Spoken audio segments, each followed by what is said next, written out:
Lot of mercy. All Follow me, no? Lot of mercy. What episode is this? 22. Deuce. Pablo just threw up two dudes like he couldn't say it on air. I thought you were. Are we going? Yeah, wherever we were on. We'll go. Oh, all right. Hello. We'll come in whenever we need Yeah, to come in. I did my Lord of mercy. Do it again. I thought we no. were practicing. Yeah. So did I. All right, do it again. Practice. Yeah. All right. Cool. This is Broad Street Breakdown number 22. We're Yeah. in the Macaroni Mansion. I'm all thrown off. I didn't know we were fucking. Well, look, Pablo's man, just someone's starting. got to take the bull by the horns because, It's supposed to be fucking Pablo. I think we're recording. yeah, This is fucking engineer tremendous already. extraordinaire. Yeah. Pablo. Oh. Nice. Nice. Yeah. Yeah, I got a dog between my legs. No wonder I'm sneezing. Hi-yo. Is that a dog between your legs? You just happy You to just see happy me. to see me. All right. Well, cool. There you have it. Here we are. We're back, 22. Yeah, man. It's been, not sure, a couple weeks, I think. Yeah, man. We've been doing things. Things have been going on. Yeah. We've been doing them. Sicko, what's been good with you? Same old. Working on the new book, and that's really it. That's all you're up to. That's all I do. Is that a cooking book? It is a cooking book. It's a New York hardcore graffiti book by Freddie Alva. Soon to be published on D Wolf Publishing. Cheap Pop. Thank you. Professor Pablo, what's the word, kid? Lunch by Grilled cheese, 3 ways. With tomato soup or without? I've been doing well. Once again, the professor been putting over on Twitter 1, 2, 3 times, 4 times, 500 times. Do So we- first, go ahead. Do we need to check your Twitter again and see what's happening on Not there? Since quick. None of us pay attention. Well, to first, it? y'all got put over because the BSB radio quotes guy, he did a poll for the hardcore comp. What was the best? Oh, yeah? And Revelation Records quoted on it like, okay, like, Oh, word? yeah. So they Okay. saw it and they Okay. popped a little bit for it, and then They pit us over? What yeah, up, Jordan? and then on Which there one were- did they say was the best? the poll was the way it is won with 56%. Boo. Nah. You know, it's what the people said. That's what the people said. I'm not mad at that. I was elected as the representative of the people, and I don't think that that's the There case. you I'm go. sorry to say. So what you're saying is, as an elected official, yeah. by the people, you can therefore overthrow them. As the man of the people. Well, my job is to represent. If I'm representing the people, then it is what it is. Then it's where the wild things are. Exactly. That got 20. I got 28%. I'm with that all day. Cup of Joe.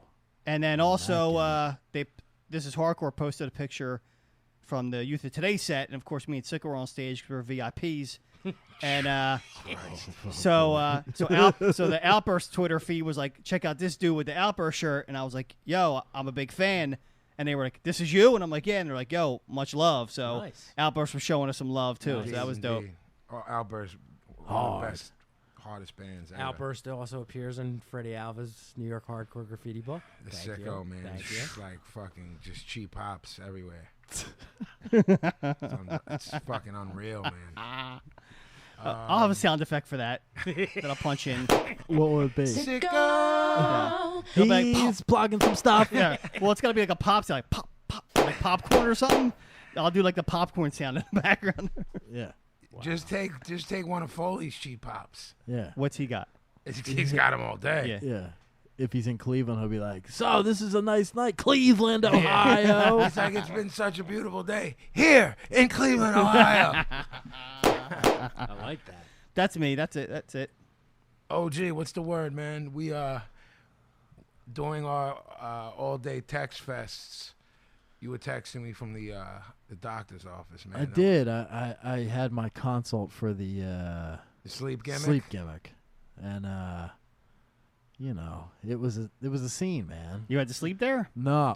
So I went, okay, so I had the consult there. The freaking nightgown and the pajamas? That's what I was envisioning. I'm just picturing the Vader With the mask. hat, with the big hat. I with just pictured the cat. the old 50s cap, yeah. What, with the cap with the ball? The Yeah. ball gimmick Yeah, with with the the ball ball at at the the end. end. From Night Before Christmas Yeah. thing. Yeah. That's Yeah. a good visual to have. Me and the cat deal. The candle. Yeah, yeah. No, I Yeah, went the in. Bray Wyatt gimmick. Yeah, the lantern. Yeah, lantern. I went for a first appointment, which is like I had to answer this fucking questionnaire, which Jackie filled out for me because I refused to do things like that. So do it was I. a 13. How many pages was that, Jack? 13? It was 13 pages of questions about how I sleep. That's ridiculous. That's what I'm saying. So I keep saying but Jackie filled that out for me, so I was prepared for my appointment. Right. So I go. Is this the guy who got snippy with you? Well, yeah, we're getting to that. All right, I'm getting ahead of myself. He didn't get is what you're snippy with telling me, but he got something. something. So we went. I'm getting ahead of myself, though. So I went, and I have anxiety through the fucking roof about this because I always have As you anxiety. should. Yeah, going to the doctors is not my thing. No, it's a horror scene and worthy of like at least a week's worth of anxiety leading up to it. Exactly. I postponed it once. Sure. Finally go. Go. Nice office. Fucking.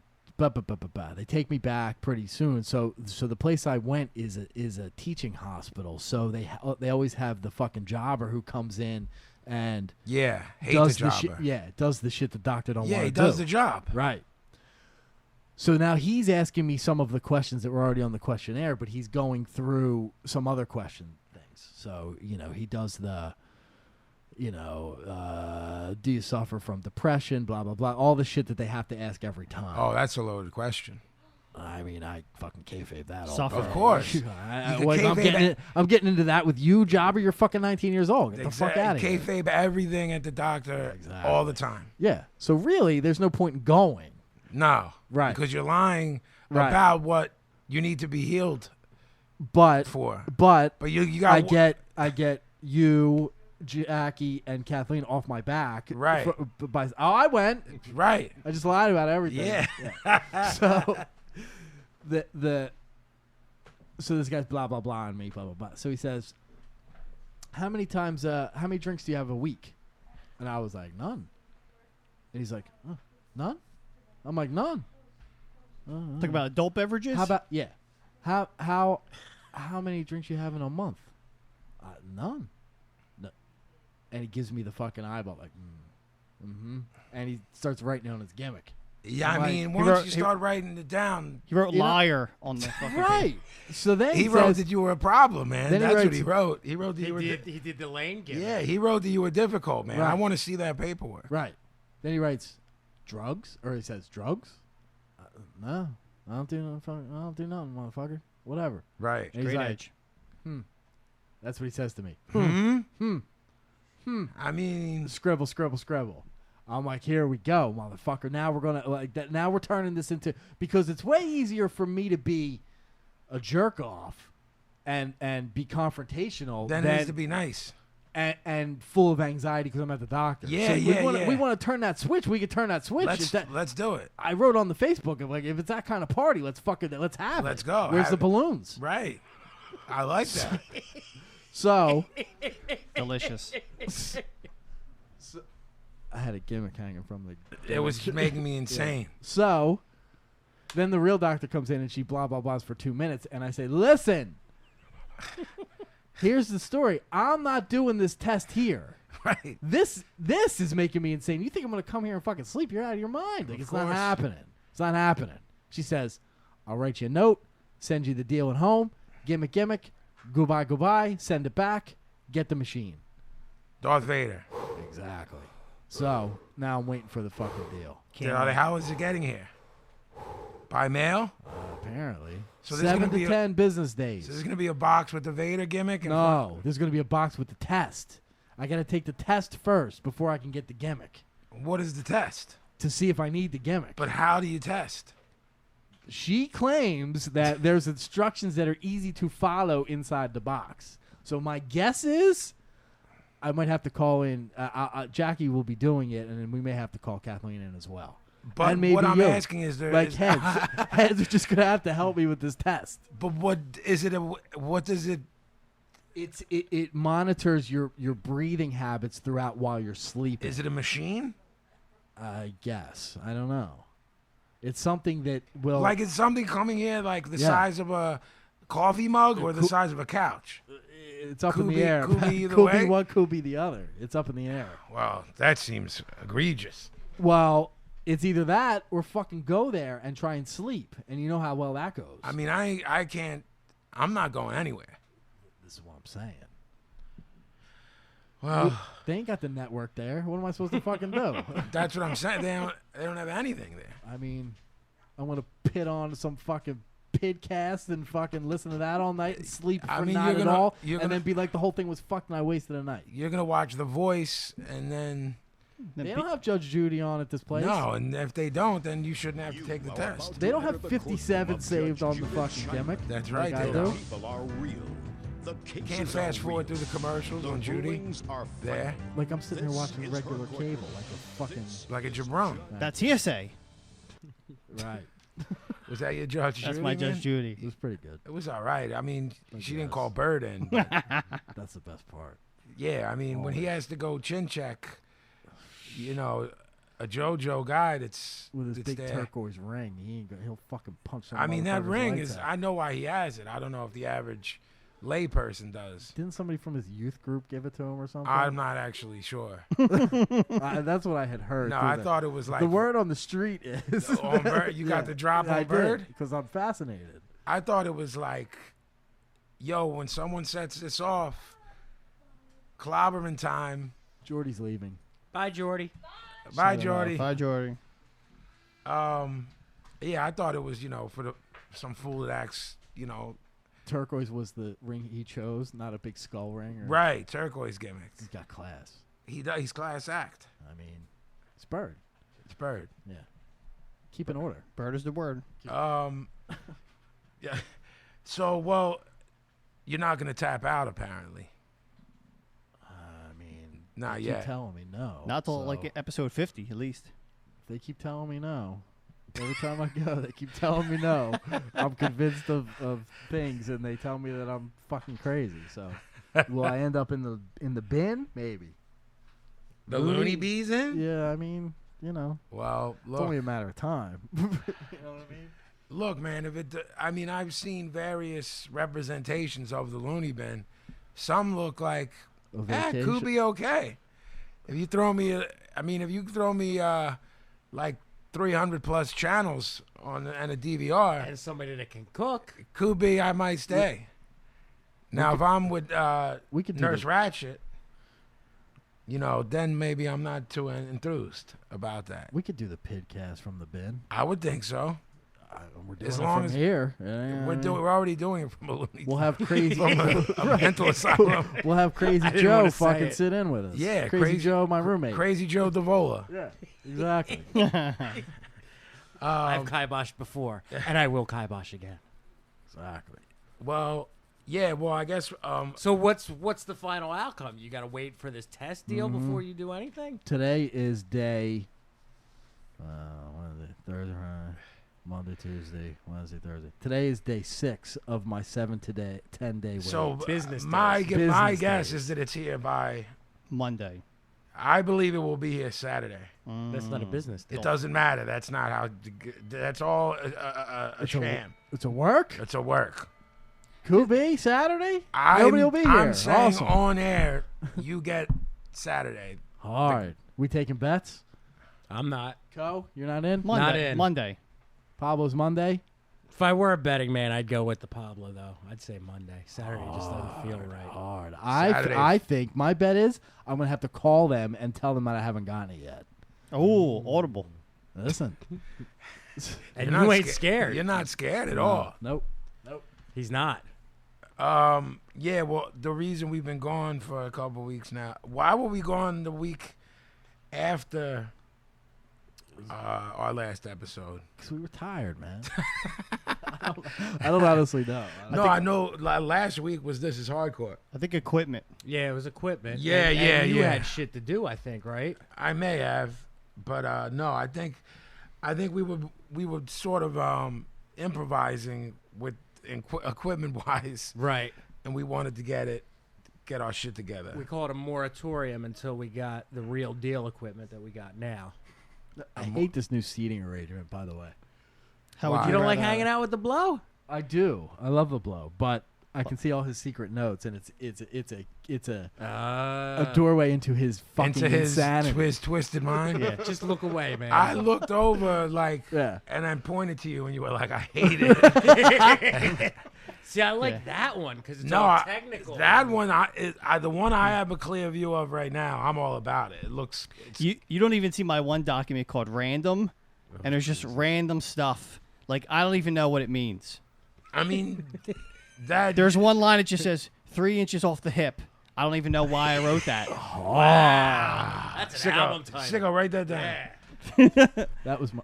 He's got notes like flaming loaves of Sigmund. Yeah. That wasn't even that funny. That was my. was it? That was my porn name in the '70s. 3 Yeah. inches off the hip. Wow. I was a specialty guy. Wow, man. A specialty It's a guy. fucking horror scene. Wow. Fuck.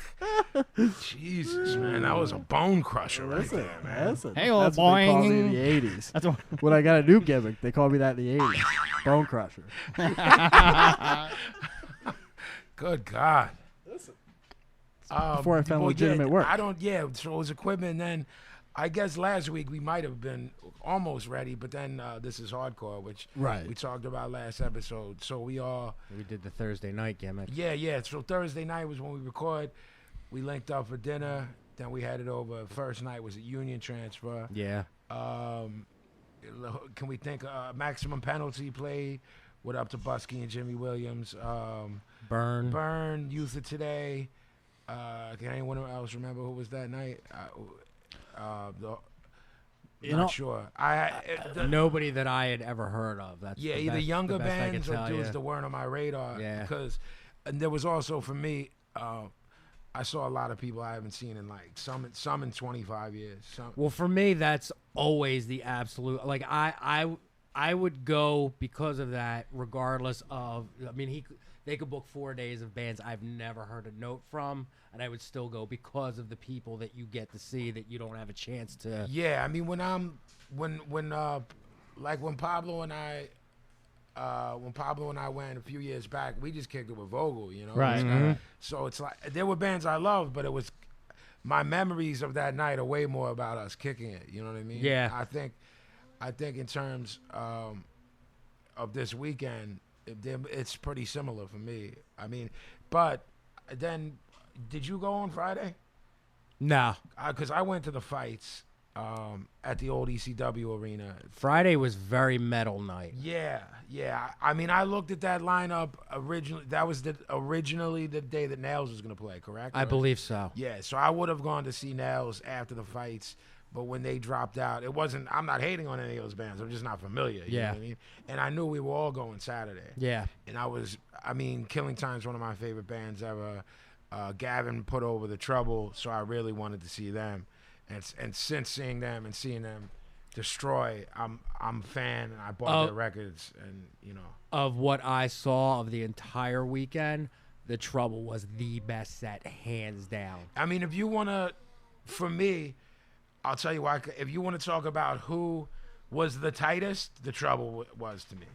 I mean, for me, I think Killing Time and GB were probably tied, and Gorilla Biscuits tied for me for who I think killed it most, but I'm speaking from an energy level, Sure. a response level. I think The Trouble people, because it's a much younger crowd than us, I think some of them were a little bit confused by the sound. It's more street punk, you know what I mean? More.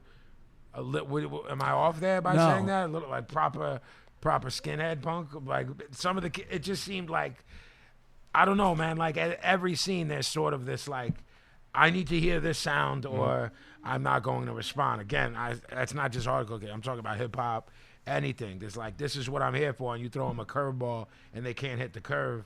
Therefore, they don't know how to respond. You know. And I was like, yo, this band's destroying it right now. And like 6 of the kids seem to really be. That's what I noticed. Like it seemed like a lot of the crowd. Like I was on the stage for that set, so I was right up in it. And Through The Trouble. Well, Gavin and I were hovering over, looking at your giant bald head. couldn't get away from it. No. And I had to put on shades. the glare was Yeah. killing you. What I noticed was it seemed like a lot of the people down front didn't know who they were. Like there was a core group that was right up front. Yeah, there was like 30 motherfuckers who were fucking going off. But everybody else was like Yeah, they it was seemed into weird. it, but they Yeah. weren't like. The dude Right. you're talking about, Gavin and I were looking at him like, see that kid? He's saying Yeah. every word. There was like 20 to 30 in a little circle that were wilding. No one left or anything. No, not at they all. were watching them, but I'm more curious, was it like, yo, we're checking this out and this isn't really dance floor style of punk rock? Or was it like, yo, we're just on some enjoying this band and watching them shit? Or all the above. Very, you know what I mean? Gavin has been putting them over since they were announced to me. And I think that's a huge part of all of our friendships is putting each other. Yo, did you hear these guys? No, I didn't. But blah, blah, blah plays guitar from that other band and blah, blah, blah. You know what I mean? Like there's, Jason Carter from Sheer Terror like has put me up on so much. And then I put him up on that No Time band. But I just told him, assuming he knew, I'll put him up on metal records. But he hips me to all the proper skinhead stuff, you know what I mean, that I've just missed or comes from France or, you know what I mean, because there's weird countries making UK skinhead music now. Right. And I'm like, oh, these guys are clearly from the UK. They'll be from Sweden. What's the name? Isn't Skinflix from Sweden or something? I'm not sure where they're from, honestly. Yeah, they're not from the UK, because when you hipped me, Right. it was like they're either from France or Sweden. They're not French. I know that. I had a really cool, not to interrupt, but I had a really cool thing with The Trouble, and I was talking to him about it the next day. Like, after him I've never heard of that band. I never even heard the name. Right. He was the one who kept putting it over. Yeah. So I'm like, all right, I'd say it was like a 2-month span of him first mentioning it to the show. I'm like, I'm going to consciously not seek out any of their music. I'm not going to read anything about them. I'm just going to go into the show and get what I get from I it did the live. exact same thing. So Logic would dictate that you would listen to them. Exactly. But I did the opposite. I'm like, well, from our generation, you're blown away by the live band, the Exactly. live band aspect. Yo, I saw this band, blah, blah, blah, open. You know, how many stories do we have of the opener that went on to blah, blah, blah, blah, blah. You know what I'm saying? And that's how exactly I described it to him the next day talking about it. Was like, I got that feeling again that I haven't had since I was like 15, 16 years old, where you don't know anything about a band and all you judge them off of is that one, like 30 minutes of them playing live. Right. And it fucking blew me away. Yeah, they were great, man. The heaviest thing I saw the whole weekend was at the end when the guitarist, like his guitar just like, he pulled out the plug and it was dead and he just dropped it and he jumped on the pack and was singing along with like, I'm like, that's the best thing I saw. Yeah. They were great, man. The best thing for me was them opening with the New Order riff. And I missed As that. oh, That did was you? dope. Yeah, I didn't Oh, pick dude. up on it at all. Yeah, Fuck, that was like, heavy as fuck, They're man. opening with that New Order. I was like, they're already fucking brilliant. Yeah. Already fucking brilliant.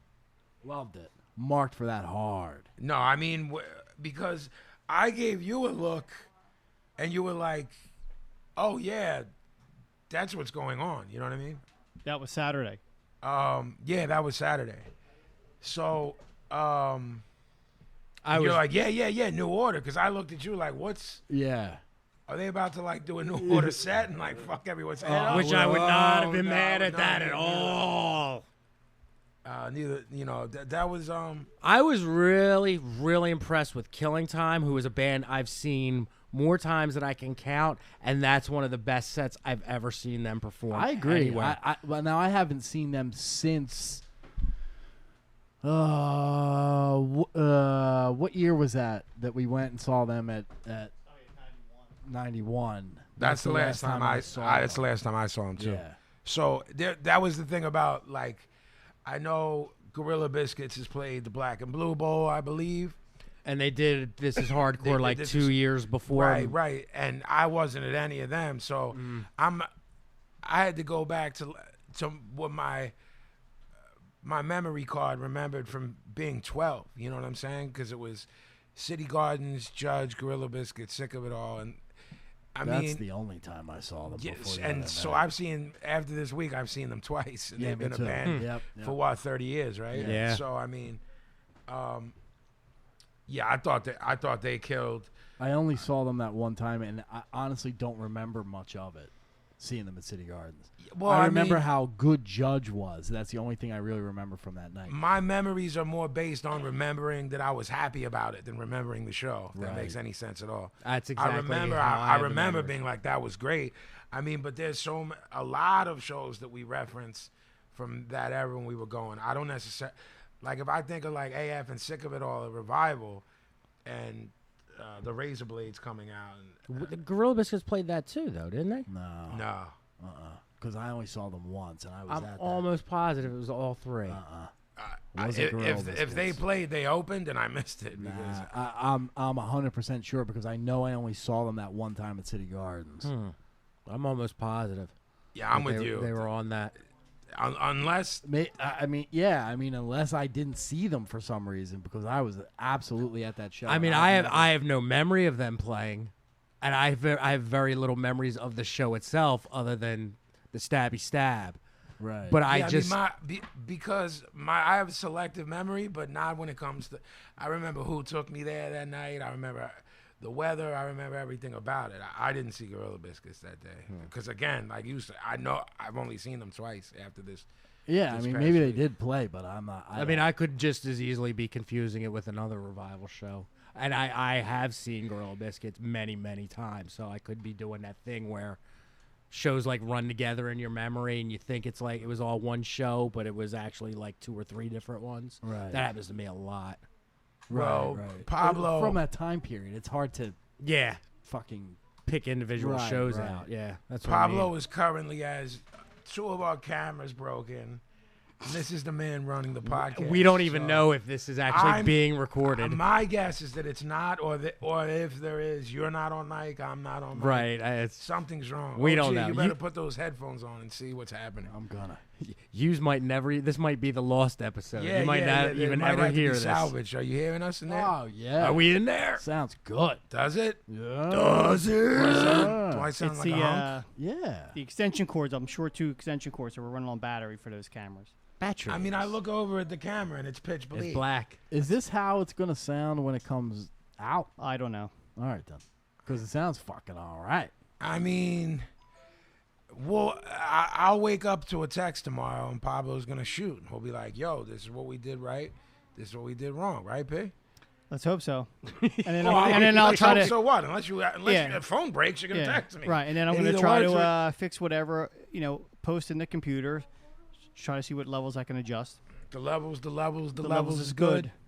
Yeah, so, I mean, for me, it was great. Yo, big up to Terrible, man. It was great seeing you and Yeah. getting a chance to We had a kick it and see old bands. Well, I mean- Dombrowski, what up, man? It's been a long time. I think last time I saw, we used to see each other every weekend.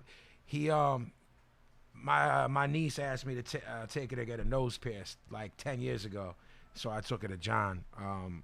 Where was he working at, OG? Across from Infinity.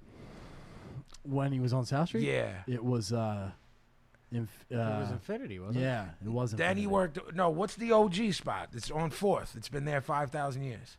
Infinite. No, across the street. It's like a guy's name. It's Eddie's. yeah, he was at Eddie's Yeah. when he pierced Ah, my- yeah. Yeah. Well, I mean, Infinite or not Infinite. Well, the thing before that was on South Street. yeah, next a couple doors down from Tower. Correct. He pierced my nose in 91 Right. in that place. Right. That place has been gone for a minute. I mean, I think it's literally been gone 20 years. Wasn't that place Infinite? No, On South Street? No. It was like Infinity, something like that. Oh. It's a completely different thing, but it's similar gimmick name. Yeah, it's Jackie, what was the name of the place that that the Rev worked at on South Street before Eddie's back in the day? No. Infinite. Inferno. Oi. Thank you. Right. Let's not forget. I just mark for Leiden's cape gimmick, man. It's like I want him to carry it through life. He's got the whole. Every time I'm here, it's like a dashiki mixed with a turban. I mean, it's my favorite gimmick. Mixed with a Rocky towel. Yeah. It looks like he just went 10 rounds, mixed with a turban, mixed with Iron Sheik. It's, I think you should carry that gimmick through life, in school. Just Yeah, I'm not. I don't disagree. right? It's a Everyone gimmick. needs a gimmick, man. Leiden's got gimmicks. We had a good day out in the back alley too. That was Yeah, I mean, for me, That was the Pablo, most fun for fuck me. all that. It was like 5 million degrees. Look good on paper. We're gonna see me there. Me and Pablo were like, "Yo, look," and then Gavin almost paid with it with his life. He paid did. for it with we his all life. did. Well, Who's we all? Me and Pablo were ready to rock. Terrible actually. I mean, we all that hung out Oh, yeah. outside. Terrible actually saved me by That cold shooting room. me. He To get, found he's that. like, "Yo, I found a room. found a Keld room." That's the one. So when blah me, blah blah. so Pablo and I were Yeah. eating, and I'm like, "Yo, we're about to break north. See you in a Right. minute." You're like, "Yo, I found a room that's got Right, a TV, right, food, right, beverages, and it's right, Keld." And I was right. like, "Whoa, whoa, whoa!" And Right. my only question Yeah. that prevented us from spending 8 hours in there was, "Yo, there's a TV, right?" And you're like, "Yeah." And I'm like, "Is it playing the show?" No, it Because it was playing like Friends or right, something. it was right. playing. Yeah, it was playing Friends. Right, Mo- right. Nice venues, and you know the Electric Factory is a good venue, a nice venue. When I say nice, I mean it comes with the accoutrements that Nice. we like in a venue. When I use the word nice, so don't get it twisted. Like there's marble floors and you know gimmicks hanging from the ceiling, chandeliers. What I mean is like good stage, good sound, a couple bars, cold drinks, air condition works, a balcony. That's all part of me putting a venue over. And most, whether it's East Coast or West Coast, those spots, when you'll find a side room or a backstage and there's a TV in it, they'll be playing what's on the stage. Now, if this room that we were in that was nice and cold was playing what was on that stage, We would have barricaded Uncle Vin ourselves in wouldn't there. have fucking moved. We would So, never have left.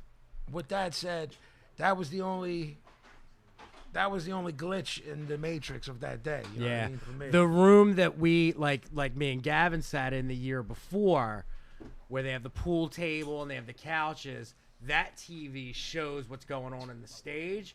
But for some reason this year, I don't know if it's because it was so hot outside, but that room, like the air conditioning was not like kicking, so it was kind of hard to sit in there. Where is the room? Wait, what? The room? There's a room with a pool table in there. Yeah, there's Yeah. a lot of rooms, man. It's Lot of kinda, rooms. It was kind of near the stage. And it has Sort and of. it plays the show. Yes. Why weren't we in there? Because it was really hot. Oh, all right. That's all. Everything was good about that room, except the air conditioning didn't seem to work very well in that particular room. It was better than outside, Yeah, wow. but Well, we went through listen. stages of yeah, of better. what of assessing what it. Yeah, because I remember at one point, not on Saturday, on Thursday, we were out back when you and Siggo were smoking. I'm like, I don't know why, but it's cooler out here right now. Yeah. Than It's nice there. at night. I hung out back most of the night Thursday with Liam. Yeah, it was Yeah, nice out Yeah, Thursday night. Yeah. Speaking of Liam, man, those guys treated us so well. So, Absolutely. Chris, Joe, Evan, Liam, Evan the tent breaker. Yo, Broke a tent. ETB, Evan the tent breaker, man. Broke a we tent. love you, Bubba. Broke his Broke a iPhone. rib. Broke a rib. Yeah, didn't he break his glasses? Oh, I didn't hear all that. No, I don't know. He's Way to all go, tuned Evan. up. Yeah, but he got Papa tuned up. So And let's not forget the Saturday after party. The after show party Saturday night was yeah, fucking well, killer too. Yeah, I mean, Yeah, I was taking the Uber ride from hell while you guys were doing that. yeah. Someone, I got a weird piece of information. I knew that Strife and Refused were playing an after show. I knew that. Someone got a weird piece of information and was like, I heard that Strife is playing here after Gorilla Kung Fu Biscuits. Necktie. No. Oh. In the building that we were in. Oh, okay. In the Electric Factory. I'm like, no. I knew this person was wrong, but I still had to text Andrew. I'm like, where are you? This is while I'm watching the show. And he's like, I'm on stage. So I just leaned over and saw him. And I was like, are you playing here tonight? And he's like, yes, but he thought I meant Philadelphia. I meant this building. So then I had to clear that up. So Pablo and I were like, oh, let's go see Stripe and Refused. So we went over there. Yeah, again, they showed love. We just walked in. Homeboy, I forget his name. Rob or Rich. I forget. I think. I think it's Rich Hall. Tall dude. Yeah. I don't know him personally. Next comedian, right? Snigglets. Anyway. The Yeah. guy who books Yes, the yes, after that was shows. Him. That was him, yeah. His name is Rich Hall. I've Yeah. never met Okay, him. well, though. to Rich Hall, he recognized me and knew that I was friends with Andrew and those fellas, so he gripped us right out of line because deal. we were waiting in this line. I was like, And there's a lot of foreigners who didn't respect the personal American space. These Spanish brothers, It was getting like, crazy. Like were behind me, I had to tell them in Spanish, like, yo, man, back the fuck up off me, man. Oh, word? Like, son was literally like 3 inches from my face. They were going to the show, or they were just around? No, we were in Yeah. line at this gimmick, so That's I started losing it, like losing my shit, ready to dumb out, and that's when the dude saw us. So he without knowing, saved like 4 kids from fucking San Paulo their life because I was ready to dumb out. But yeah, Andrew and those guys from Stripe just showed us so much love. You know what I mean? They're the greatest. Let us, they just invite us into their backstage and let us kick it there. And we saw Refuse from the side of the stage. They were fucking awesome. They were real. I don't know that band at all. I didn't understand what the big deal was. Like, everybody was freaking out about They're a them. huge deal. Apparently, yeah. I missed all of that. So the history is sort of like they sound like at the drive-in, but they came out before them. They did like a dope-ass album and then like turned like pop, and everybody turned on them. But when they do these shows, they do like They do first that album shit. and what everybody wants, and they just go fucking crazy. Oh, yeah? And then when you get them backstage, they look like Norwegian metalheads, but they're like, no, we're straight edge kids. The singer's got like straight edge across his chest. Oh, yeah? Tattooed like. Yeah, I don't know anything. Like, about oh, we it. love That's- everything. That's on a really yeah. good assessment. They had this record that everyone marked for, and then they got big. You know what I'm saying? And like, but they'll do these shows and they'll just play the shit that you know what I mean? Yeah. They kids fucking killed it. They They put the destroyed fucking it. house down. they destroyed. So that was cool. Do you know them? Like, are you into them? Well, I was asking Pablo questions because first of all, the band that he's talking about, I didn't know this was the same band. Oh, yeah. I'm like, I knew of the Refused, like at the drive-in style, like post-hardcore band, and then I knew of this band that was like poppier. And the name Refused. I It thought could be any. Sure. could be anyone. So I was like, P, are you hip to what's about to go down? And I think you said you discovered them via Pandora. Or Yeah, something? yeah. Yeah. So I guess it's like, I guess it's a half yes, half no, because I didn't know that this was the same band, nor did I know that they still did this gimmick where they're like, oh, for everyone who wants to come through, we're not gonna do the poppier / major label, whatever it is. You know what I mean? So the shit they played, I'm a fan of. You know what I mean? But I'm not familiar with any of the stuff. If they sold records, with that type of stuff. Yeah. So I mean, again, for me, like what Joe Hardcore does, it's just a great dude and great, another great. This is hardcore. So I don't know if any gentlemen have anything to say, like wrapping up in terms of the shows or who we bumped into or any of the I bands. want to say how blown away I was and surprised by how good Youth of Today was. Because that's not a band, I don't hate them, but they've never been like somebody I was like heavy into. And I've seen them bunches of times, whether by accident or whatever. And I never remember being like, oh, wow, they really killed it.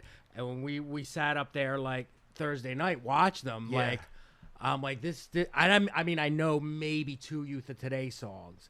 And the whole night I kept having the fear because Ray was running around like a maniac. I was like, he's going to put that fucking microphone in my face, and I don't know a single word. Boy. The only part I know is break down the walls. Like, that's all I know. And I was like, fuck, don't let him come near me. Don't let him come near me. Yeah, I mean, But it's cool. It was insane. Like, and what struck me, and I think I said this to Gavin later on, is it reminded me that they're one of those bands, they're from that era, or they're on the cusp of the end of the era where quote-unquote hardcore bands sounded more like hardcore punk bands than what people think of as hardcore now. Correct. Like, I kept noticing their songs were like fast part, fast part, fast part. Yeah. Stomp part. Right. Fast part, like an old punk rock song. Right, I was right, like, right. that's right. They are kind of like that. And I was blown away. Well, Liam and I were talking about too, Gavin, you were there, like about how some metalheads fuck with them because they have riffs for days too. Remember we were talking about that with him. Yeah. Yeah, I mean, for me, the reason I didn't put them over is because I always have been a fan. Again, Sure. I think that's just it's not a big age difference between us, but it's big enough where one applied to me, whereas you were like, fuck this. You know what I mean? Like, I was like, on some little youth crew shit. That shit did, at that age for me, it was applicable. You know what I mean? I quickly turned into a menace, but after, you know, for a minute there. So it wasn't. To me, they've always slayed. Shelter always slayed to me. You know who Gavin hates. I don't think he we use it today either, right? At all. No. Right. Oi. Look, man, I like that now. do your thing. It's not my thing. You know what I mean? Fair enough. Wait, who are you telling to do their thing? Me or you No. telling him? Use it Heads. today. You're like, yo, do your thing, man. Whoever, man. Live your Fucking- gimmick. Whoever's doing your thing, you know? Oh, and Burn. I thought Burn was really. Yeah, I thought good. Burn was good too. Yeah, of course. Really, it's been a long. I think I maybe only saw them once back in the day. I played with them. Opened up for them. in That's Reading. right, twice. Yeah. Always forget that. Unison? Underground Yeah, show. they were Yeah. great. Yeah, they were awesome. So yeah, well, when we discuss the topics for each show amongst ourselves, Pablo came up with one that is just amazing that none of us did, and that was skateboarding culture. I'm almost embarrassed that we're Right, at episode 22 and we didn't even not forget that we didn't talk about it. We didn't think to talk about it, and it's partially responsible for why the four of us are here and our interest in music and all things counterculture. So to me, You know how in 1989, when Terry Funk and Ric Flair had that series they had, who are you where- talking to, man? You, man. Yeah, man. So, How dare you? know, with the plastic bag over the head, the whole The deal. greatest thing ever. Okay, you know the I Quit match? Yes, The word is that they called a lot of that match in the ring. I believe that. I So- believe that to be true. So since we're on the level of Terry and Flair, I'm calling an audible here. Whoa, whoa, whoa! You're calling it Because- whoa, whoa, whoa? Or? Well, no. But here's the thing. Before you guys got here, do you remember the Rolling Stone list from like maybe June, maybe May, I don't know, of the top 40 punk rock records ever? What they said was the top 40 punk rock records. Unfortunately, I do remember. Okay. Recently, in the last 2 weeks or so, the Rolling Stone put out, because the Descendants are putting out a new record, they put out a little like promo thing of the Descendants commenting on this top 40 list. Okay. You said something to me about that in passing. Yeah. But I now that you're saying it, I'm sitting here.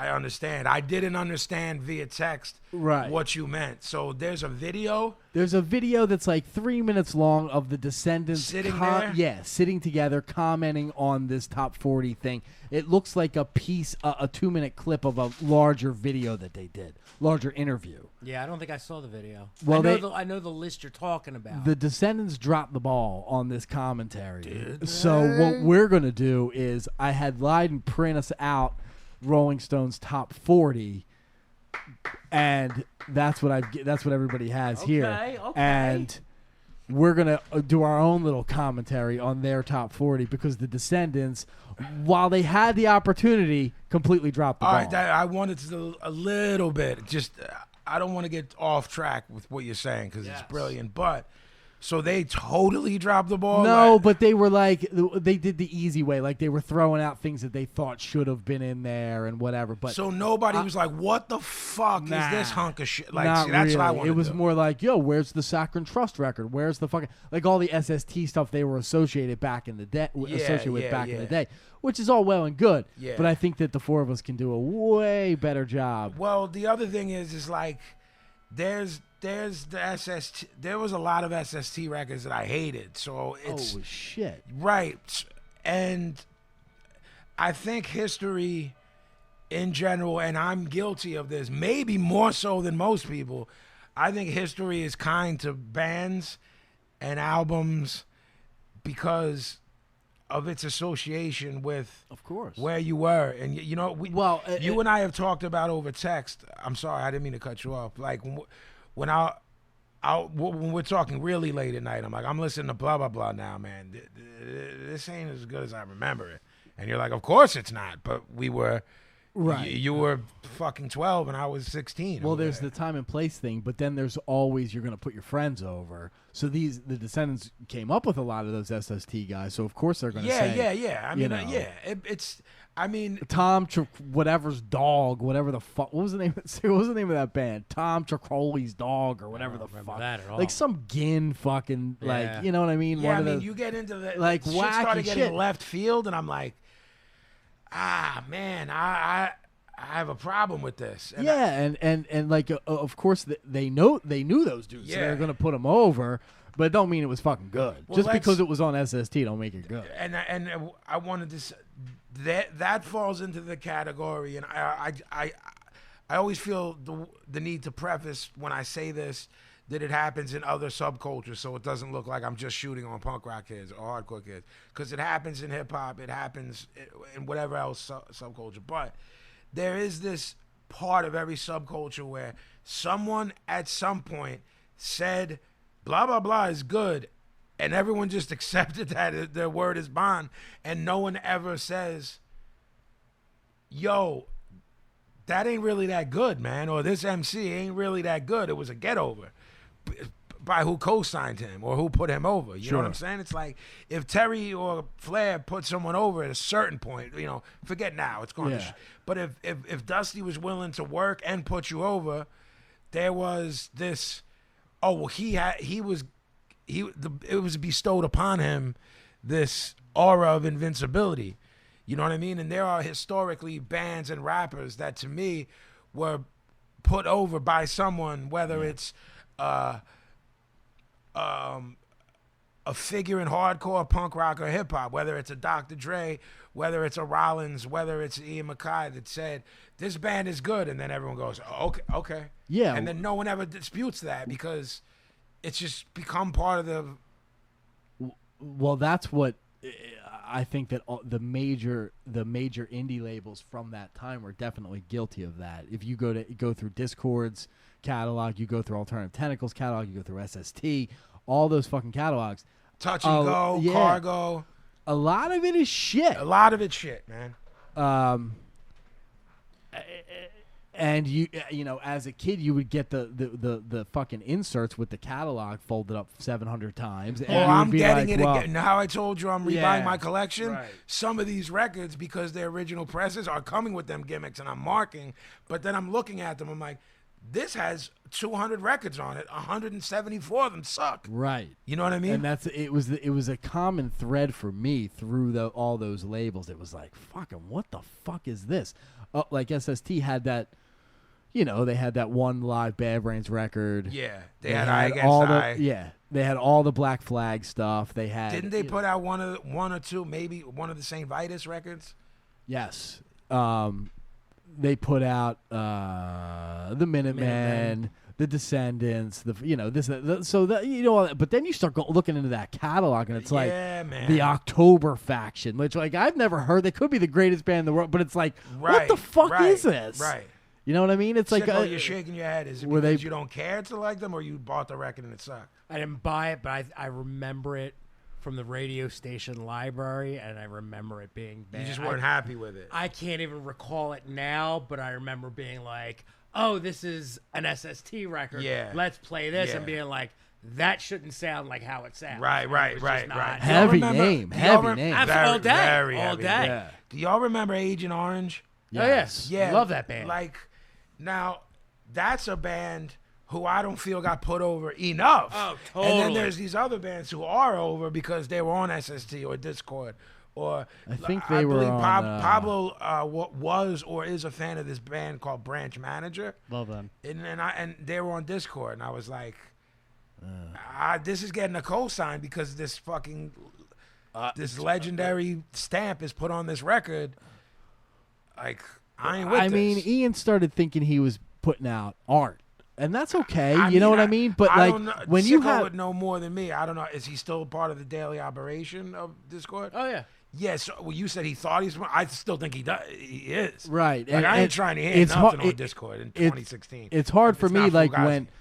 when you're putting out Iron Cross and the Void and Faith, and you know, and then you start going into this stuff because I don't know, your taste progressed or whatever, and that's all well and good, but I ain't having it. I ain't having it either. Right. Whatever year that was, like the shift was like 92. I'm not Like, even sure. I But think it was earlier than that. don't Even even they gave up on quote unquote traditional sounding punk rock like 87, 88. What was like that. what was the early Shudder to Think records on? What label you mean? No, what year? 90 I think was the earliest. Okay. But like No, I know Embrace what you're came saying. I out know what like you're saying. 87, I think. Yeah, no, like, you're right. You're right. Now that you're very right. They started By the that late shit- 80s, he was on his Right. I'm post-hardcore Right. championing post-hardcore music. Right. And I'm throwing that phrase out because I see it, not because I use it to you guys. I use that. That's basically describes a hardcore kid who now thinks he's smart. That's post-hardcore to me. And I'm not talking about Ian. I'm talking about people who, I mean, I'm a fan of some bands that had that. That Gavin isn't. I'm a fan of Quicksand. I'm a fan of Texas A Reason. But let's not mince words. All those kids were hardcore kids. Right. Whether they were straight edge, whether they were what. So then everyone got not too cool, but like, well, I'm more elevated than that. I want to play. So I have a lot of respect for people who expanded and made dope records like Quicksand, but I have just as much respect for Roger that stayed, making brutal music 2 years later. So I'm sorry, man. I went on a tangent. Well, why don't you look at this list that I'm a mark for Leiden. He's my favorite Gavin. I'm a got a mark for gimmick. him too. He does. So got a gimmick. I'm just going to say I'm not ready for this. I know All you right. printed these out. Nobody's ready for it. I know you That's printed the these thing. out, but I didn't know we were going to talk about this tonight. No, I'm nobody looking at did. it, I'm Nobody looking at did, it for and the I- first time I right want- now, and I'm I want Gavin. fucked. I want Gavin to look at it and say, shoot at what's making you insane first. I literally, I'm talking maybe an hour before you guys got here, I printed these out. So I haven't looked at them, and I'm not prepared for it either. All right. But I just feel like... Let me say that is this on RollingStone.com or something? So Yeah. So Just look whoever's up listening, Google. I Googled... because we decided when we do lists that if we're gonna Pablo said a lot of people say talk about the top 10 this, the top 10 that, or the top 20 this. We're not going to say there's 40 albums here. If we dissect every one of them, this will be a 9-hour podcast. So I think we're trying to, between the four of us, the shit that jumps out, whether positive, negative, or this should be on the list, but it's nowhere near where it should be on this list. So what's the first thing that makes you? The first thing that pops into my head here is number 40 is Dead Kennedy's Fresh Fruit.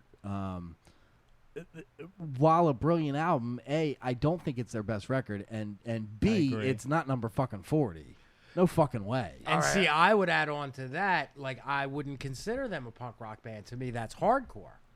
That, Yeah. See, now we're gonna get. Well, here's my new thing, and I hope you guys follow along. I like with new me. things. Here's my new thing. All right. Everything is fucking punk rock. Punk rock shit. Like it's fucking punk rock. Like that's the bottom line with it. I don't give a fuck what motherfuckers are saying. That this is fucking hardcore. Right. Oh, shut the fuck up. It's all fucking punk rock. And if you ain't hip to that, you got some fucking studying to do. Yeah, you gotta reevaluate and go back to school because Yeah. no, I don't. So we can sit here and talk about genres all day. I have zero problem with that assessment / opinion. I have no problem with that.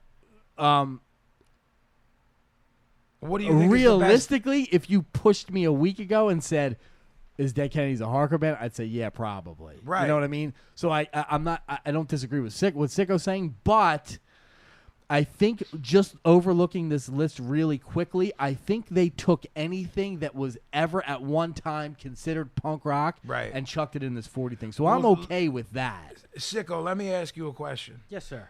What list did we do early on? Top 5 punk rock records? Yeah, and we had a whole. And we had a whole thing. thing. Yeah. All right. So I just wanted to say real quick, especially for these younger kids that might listen to, whether it's Turnstile, whether it's Terror, whether it's Trapped Under Ice, that you hear that as hardcore, but in '82, Dead Kennedys were hardcore. Right. And you can listen to it now and be like, well, this doesn't sound like the same genre to me. And I get So, that. and no, I'm not putting either logic over. It's just reality. Yeah. It is the reality of the situation. What is called a hardcore record in 2016, whether it's on Nuclear Blast, whether it's on, help me out here with a hardcore label, Death Victory Wish, Victory. Whether it's very different than we were. Yes, I would. There were times in my life where I referred to DK as a hardcore band. Regardless of whatever genre we're gonna put it in. What Gavin just said. Yeah, is, let's is, all is agree. We fucking all dead on. Like we all agree. Fresh Fruit isn't their best album, and we all agree that it's a mockery that in the top 40 they're at number 40. Yeah, it's just I can't even. They're one of the most innovative bands of all time, let alone this genre. And when you look at the rest At of the the list fucking and some of the mockery. things that are ahead of it and ranked higher than the Dead Kennedys, that's when brain cells start exploding. I'm gonna first off number 37. Right, Blink- that's exactly what I was looking at. Blink 182, Enema of the State. Look, man. See, it doesn't make sense to me. Like, I see that they maybe were going through it and being like, okay, we have to cover all areas because 39 is Devo. We Are Not Men, We Are Devo, which is a brilliant fucking record. So I have no heat with that being on this list or at number 39. But like, is it proto punk? I mean, that's not. I wouldn't even know. Like, I would never think to put that on a punk rock Okay, list. so Me personally. The humor in this podcast is I always say, Sicko, you jerk off, you couldn't be more wrong. You couldn't be more right. I do not disagree that album's brilliant. I ain't fucking calling that album punk rock. Yeah. Get me I'm no. not calling that album punk rock. No day of any week, no matter how educated you are, a motherfucker that saw the Ramones in Queens at a high school ain't changing my mind about that. Especially if we're talking specifically sound. Now, I could see making the argument that, because Devo was so different, because they took the approach of a punk rock band. And factor in this is 1978. Right. Okay, let me add real quick. If I'm going to accept that, then I need to see MC5 on here. And I don't. Unless, am I missing it? No, I'm with you. No, I'm not. I'm Again, with you I'm too, not yeah. being confrontational. No, I'm with you. I'm saying all right, look, let's say you get me to bite, which you're not, but if you get me to bite, I need MC5 on here. To me, that MC5 is 1,000 times more punk rock than Devo. Than I would say Devo. I agree with not that, too. better, not worse. I disagree. Okay. Now, I like the MC5 more than I like Devo, but as far as an innovative, revolutionary, fucking weird band, they both fit into that category. So it's tough to fucking there's nobody who sounded like Devo before, and certainly nobody since. They're a very, very unique band. Absolutely. Agreed. But if we all, I mean, we're doing no sort of order here at all. We're just right? fucking All right, so going. let me build off what you're saying. That's I believe that television was as fucking weird as Devo, and I don't believe they should be on this list. Are they even on this list? 17. Number 17. Yeah. Marquee Moon. See, I would agree with them being on this list. To me, Really? that's a punk rock band. Okay, they're not a punk rock band to me. They were amongst. You know when there's a band.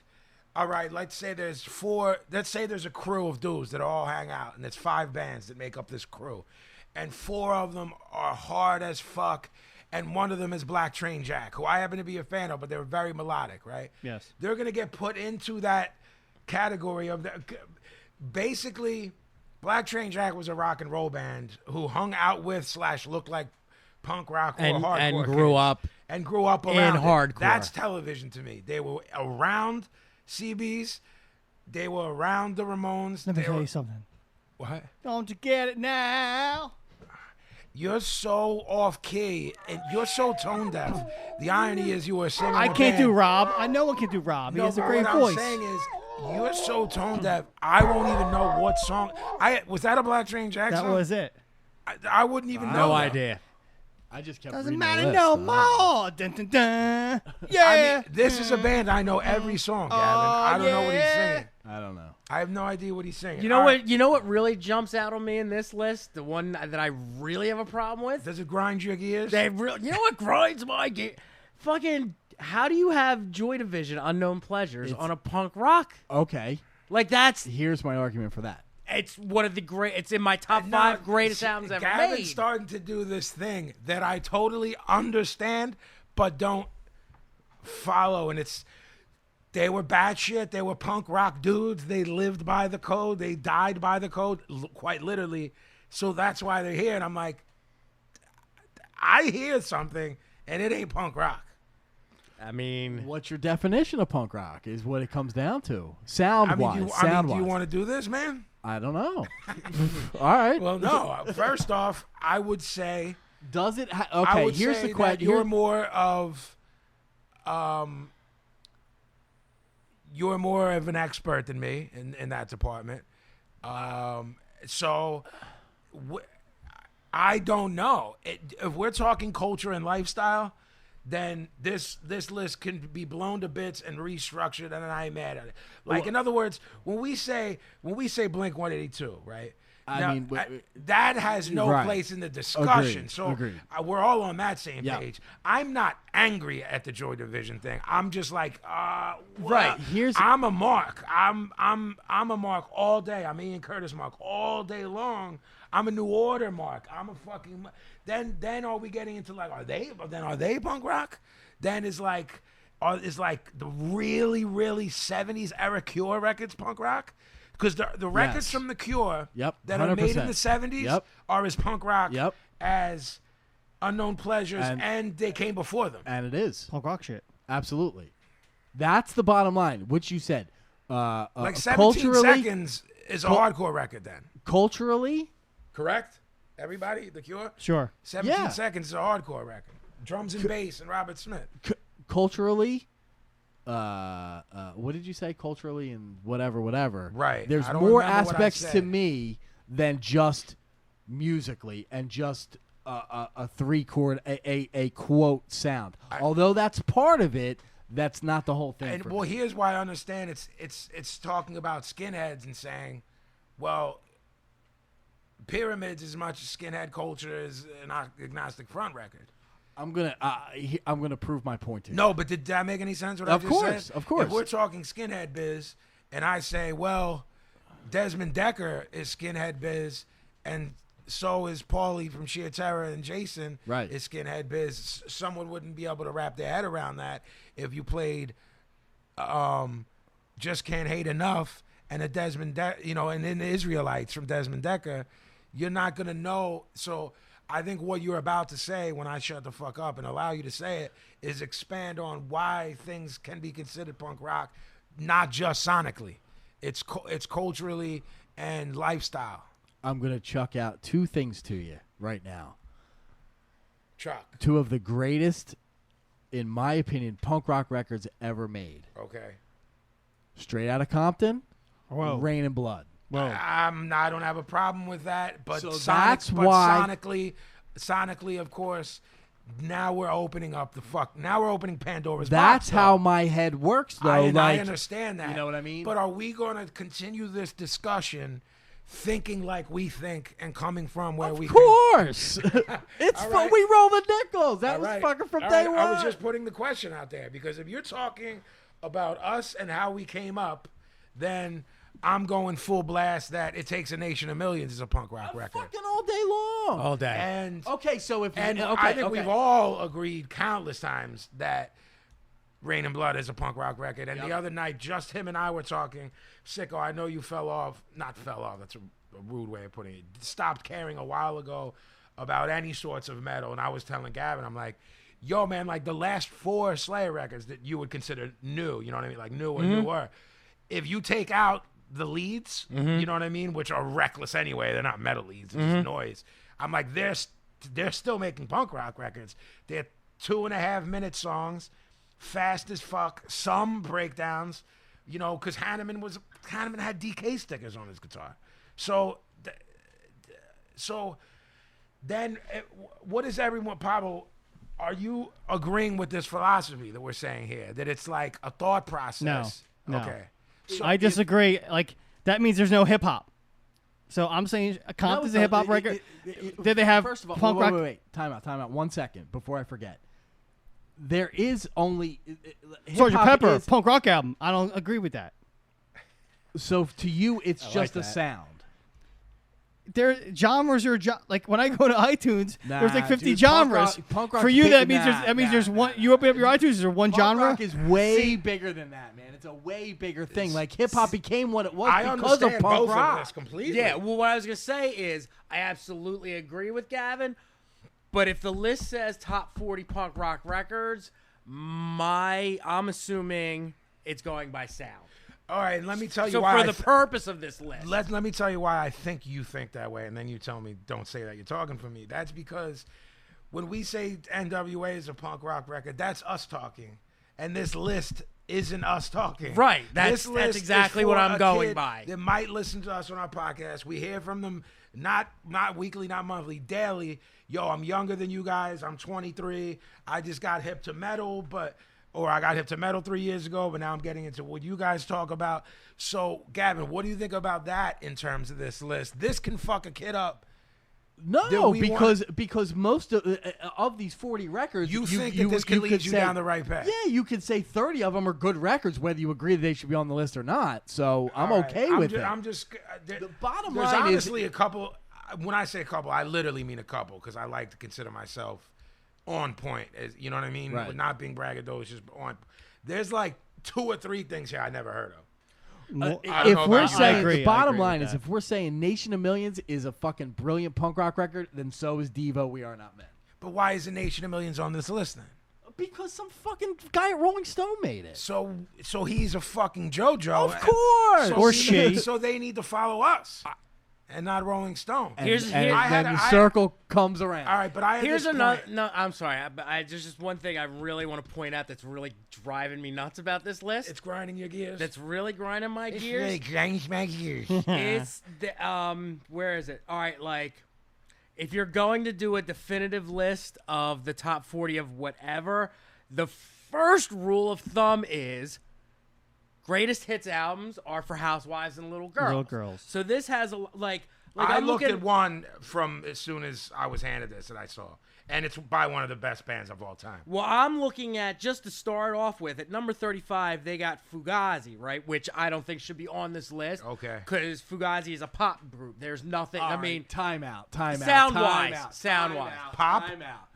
like they write arena rock songs. Fugazi? Time out. Whoa. Yo, but this before- dude just blew my mind. Before he goes into that, I just want to point out that, like, the 13 songs is the compilation of the first record and Margin Walk. yeah, like, yeah, but and that's pick how- a studio album. I- That's Yeah, what but I'm that's going how by. they put it out, though. That Ian decided. Yeah, it is. I mean, later they did. Yeah. In 1990, Well, that's how it's they decided. 2016. That's what we're talking No, about. no, that doesn't count, though. Well, my problem. no, First of no, all, no, no, time no. First out. off, at number You 27, know me. You know. Wait. Like, Let they me- have let the me Minor comment on Threat complete discography. That's the weakest thing you can do. my God. Because it's got every Minor Threat song ever Wait made. a minute. Of All right, course all you're right, going to all put it right, on all there. right. Wait. First of all, time Man, out. Slow it down, slow it down. I'm like number Everybody- 3. Everybody everybody take cool a out. breath, but now I'm like fucking behind because now Hold on. he's undercutting me. Hold on. It's his undercutter's pizza. I don't like. I am not a Fugazi fan. Mm-hmm. You say Fugazi's not a punk rock band. You are fucking out of your Sound-wise, mind. I don't think they are. You are fucking. You have lost let me- your mind. They didn't make those songs to become arena rock. Yo, They Sicko became- used the No, word but they they- write arena rock They songs. sound like it. Break those songs down. They sound like Pill. They have big, Oh, wide you're sing-along fucking- choruses. You have What lost your Fugazi mind. records are you talking about? Like, the biggest one is Waiting Room. Like, it's the biggest. That's their first record. I could, my I God. could there's see a- them You in can a see fucking, someone singing along with anything on it on the Kill Taker. No, okay, I'll give you that. I'm What talking about the I'm shit not on trying to be. Repeater? I'm not What trying about to be a no. contrarian. I think there are very sing-songy songs on. I'll refer to it disagreeably as 13 songs. I'm gonna say but the first I'm gonna album say the and Marge first 3 records. Repeater what has some everybody songs you can really sing knows. along with. Right. So 3 records. I'm giving you like 92 till 2016. That's 24 years. I don't know if there's a John you can sing along with. But even in some of those songs, for the punk rock world, like the way Punk rock world. the way Ian's always Not written switching songs, it up. that's the thing. Like, he's always written songs like verse, chorus, and the choruses are always like you can either put. And I'm not saying this is a diss. It's one of the biggest things I like about the music that he's made. These songs have big sweeping choruses that you can like almost see yourself putting your fist. He's lost his mind. I don't know where he's going. I don't know where he's going. Completely with lost this. his mind. All right. Now, First of all, 10 the weeks first- my ago, opinion. 10 weeks ago, I would shoot. I would do the "You're a jerk off." Now I'm concerned. Like, Yeah. you've He's completely just lost This his is shit. coming from someone who It might have likes. been the heat on Saturday. Maybe. It might have. What's the when you drink like every day? What do you get? Wet brain? Yeah, you have heat brain. He might catch a this catch a is stroke. coming from somebody who is only a fan of Minor Threat as far as the things that he's done. Fugazi is a perfect example of the combination of musically, culturally, whatever Vinny said earlier. Punk rock. Yeah, punk rock all day long. They were ripping off Pill. Like what? Like I'm not disagreeing with you. like Let me say something about when you talked about this list and said most of these records, a good portion of them, if a young kid got their hands on them, they'd be going down a bit. right. Let me ask you about this philosophy. When people talk about it's not applicable now because of the way that music and culture is accessible. So it's not applicable now. But when we let's go to late 80s, early 90s. I am of the belief. Now it didn't work for everyone, of course.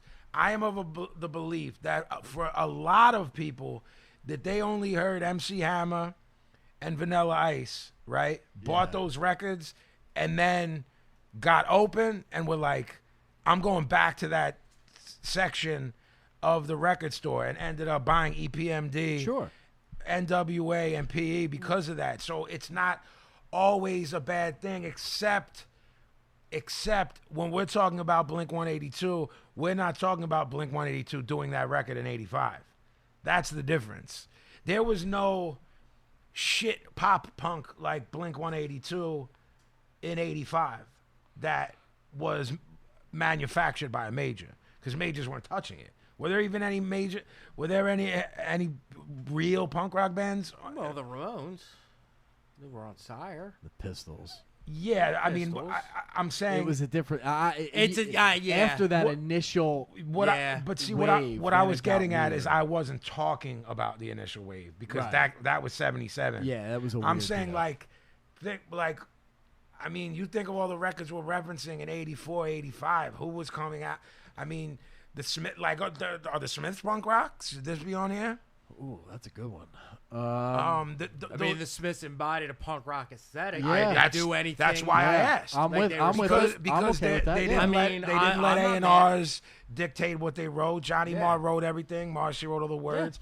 Johnny Marr wrote all the They lyrics. specifically signed to a small independent label when they probably could have done a lot better. And not to mention, even moving forward, they could have with That's the what I Sire mean. records. Yeah. When those dudes were going gold.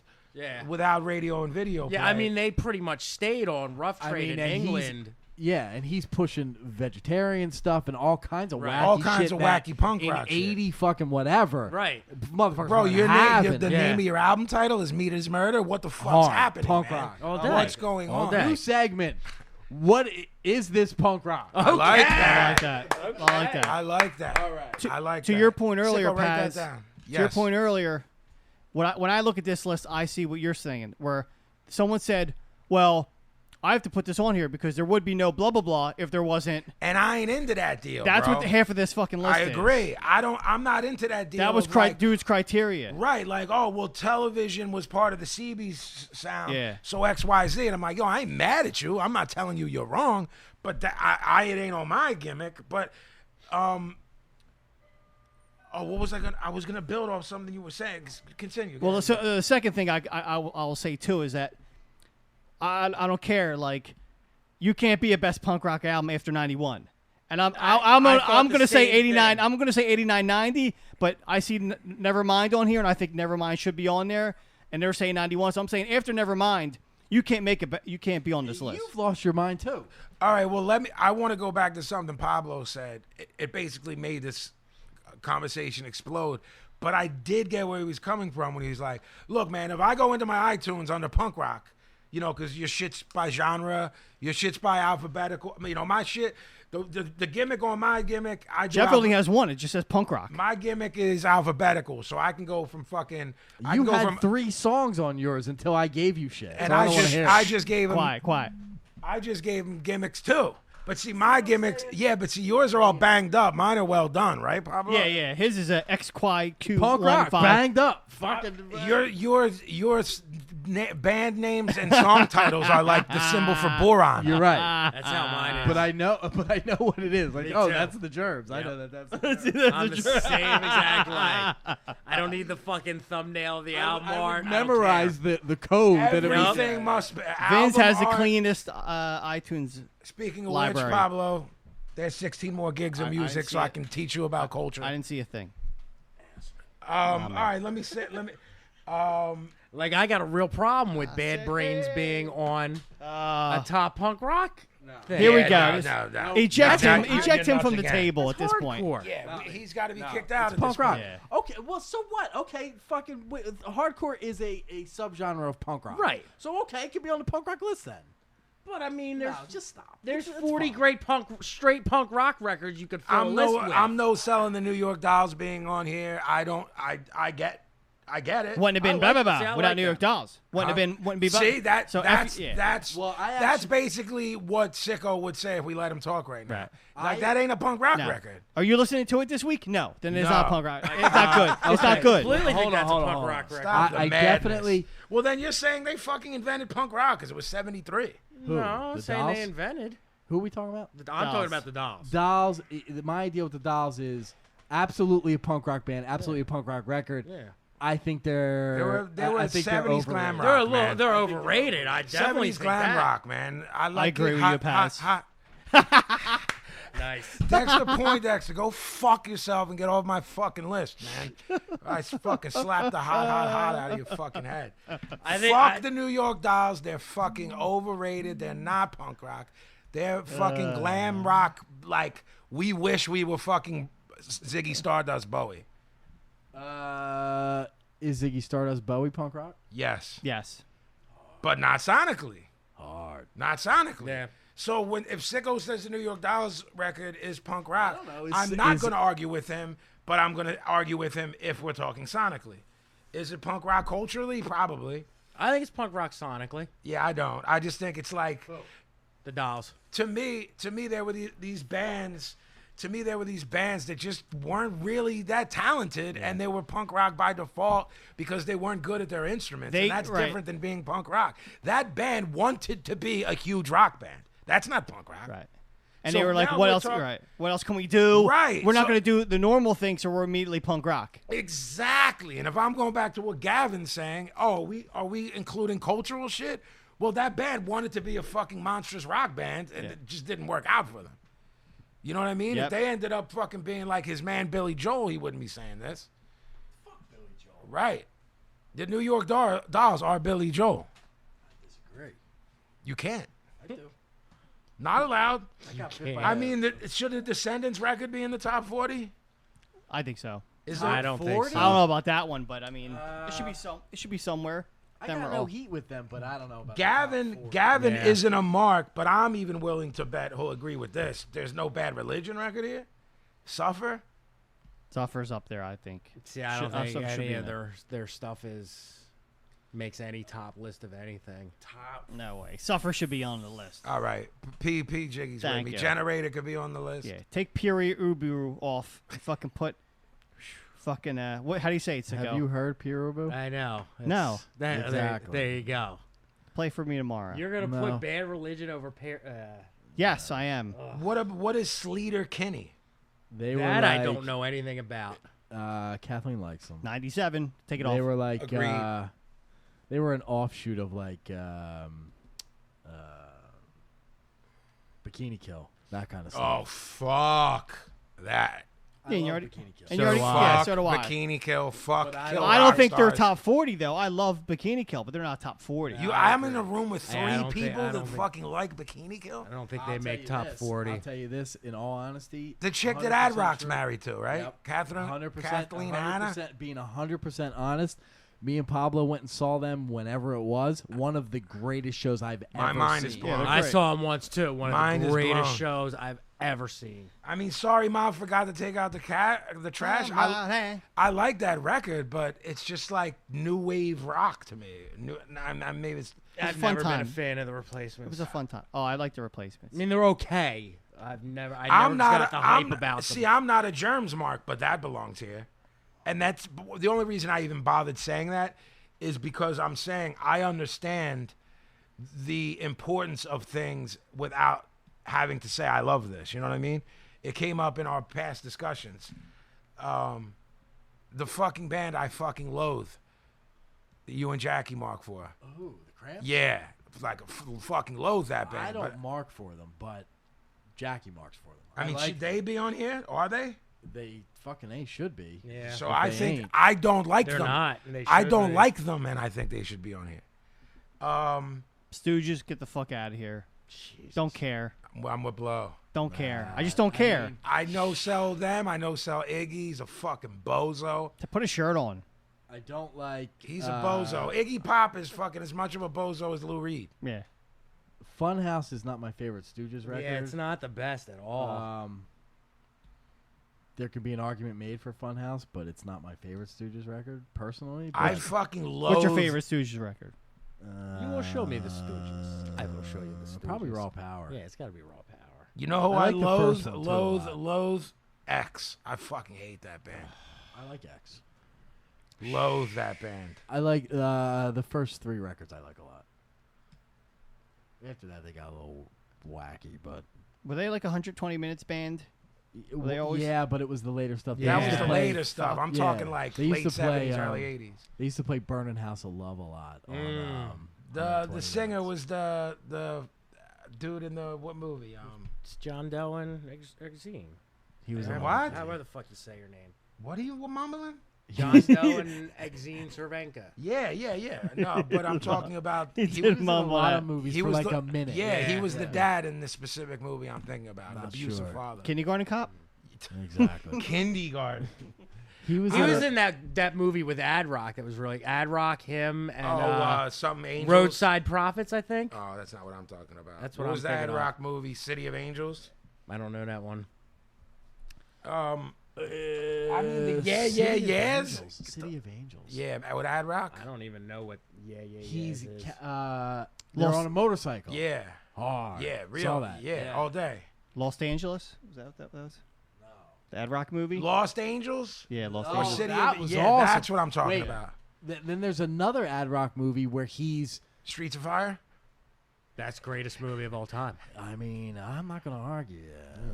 Streets of Fire. Tonight. Yo, man. Jesus. Sing Captain it. Lou.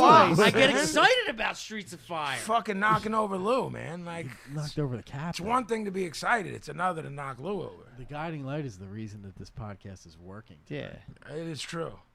I mean, like any Sonic Youth record, get the fuck out of here. Yeah, I man. don't care for them. Take a walk. They I seem don't- like nice people, but I'm not interested. I agree, Gavin. Thurston I agree. Moore- I agree 100%. Thurston Moore. Thurston Howell. Moore is OG punk rock dude. Yes. He's an OG metal dude, Right. and he does the voiceovers to that jail show me and you watch.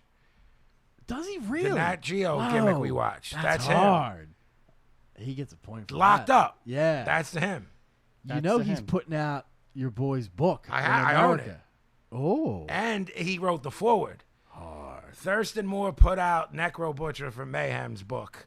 It's like the size of a big laptop. It's got colored pictures of I like pictures. all the early May. Oh, we know you like books with pictures. Colors too. But The grass is green. Green is the grass. So I think we can all agree on one thing on this piece of shit list. Is this piece of shit fucking Patti Smith Horses record. oh, what a hunk of shit. Ugh, Yeah, I'm not a fan. I got no use for any of that. You know what I gotta say to that? Because the night belongs Oh, I to. like that song. You know who wrote that? Springsteen. The Boff. If your best song of your career is written by the Boff, Yeah. fuck out of here, man. Yeah. Take a walk. Hate the Boff. Love the balls. Because the nizzle belongs to the lizzles. Green Day Dookie being on here. What do we think about that? I would go with Because culturally, that might be one of the records like I spoke about with Vanilla Ice and MC Hammer. Did some kid in '94 that was 12 buy that and then went back to that section and end up with the Minor Threat record? I don't know. Right. I'm just saying. But again, I think my biggest problem with it is its place. It definitely should not be top 40. It should be recognized because of what it was and what it did. Historical significance. Right. Give 'em but sonically, there's nothing to that band or that album. No, it's just a pop record. What if we take the numbers out of this and just I basically have in my head because I'm so angry at this list to even start getting into the numbers. Yeah. Because we started off by just offensive. It's offensive that DK is 40. And we're also offended by the fact that it's Fresh Fruit. I don't know that we all agree on what their best album is. I think their best album was an EP. Probably because of my love of Nazi Punks Fuck Off. But I Love in God We Trust Incorporated. I'm okay with any Dead Kennedy stuff. Yeah, there's nothing you're going to say to me that I'm going to argue with. They're one of the few they never did anything bad. Me and Pablo were recently just talking about how good Bedtime for Democracy is. I love it came that up on the thing, and we were like, fuck, we forgot how good this fucking record Yeah. is. That one kind of gets slept on for some I was reason. watching, did any of y'all ever see the Fresh Fruit for Rotting Something documentary? On YouTube? Yeah. Yeah, I saw it, yeah. I was just recently watching that, and only because of obviously how much of the music they play, I'm like, there's really nothing whack they ever did. Yeah, agreed. You know what I mean? Yeah. I'm So I want to ask this. What do we think about the top three, numbers 3, 2, 1, and the order of it? You have at number 3 the Sex Pistols, obviously never mind the Bullocks, the Clash. You know, you put London Calling there. I'm not mad either way, and the debut of the Ramones. The 1, 2, and 3. This is. I would say I'm not mad, but I'll tell you why I am, and that's because that's the kind of knowledge that we could throw a dart at someone outside and say, what are the 3 best punk rock albums? And that person might say that. But I mean, as far as what we think, like I agree with them being the top 3. I think personally, for me, the order is different. Like, never mind, the Bullocks is always going to be number 1. That's number 1 for me, and you can flip flop number 2. For me, it would be the Ramones, an easy number 2, clear cut. I guess it's complete violation to say this. I might like London Calling better than the debut I agree. album. Yeah. As I've gotten older, I think I like the Clash hair more than the Ramones. I mean, for us to say I we're ain't not mad at that. For us to say we're not mad at the top 3 lends a little bit of credibility to the list, and I don't want to do that. But I mean, they're so blatantly obvious. Right. It's like, right.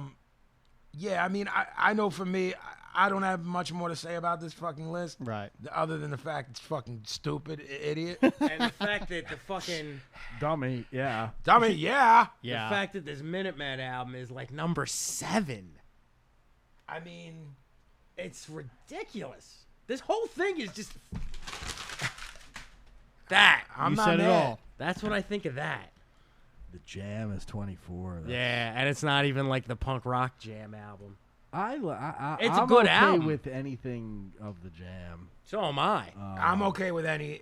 But they go leaps and bounds between albums. And what do. their I'm sound not sounds mad. like. I'm not mad at them being on here. I told you guys in a previous episode, I don't mark like y'all do. I mark from MC5 more than I do the Jam.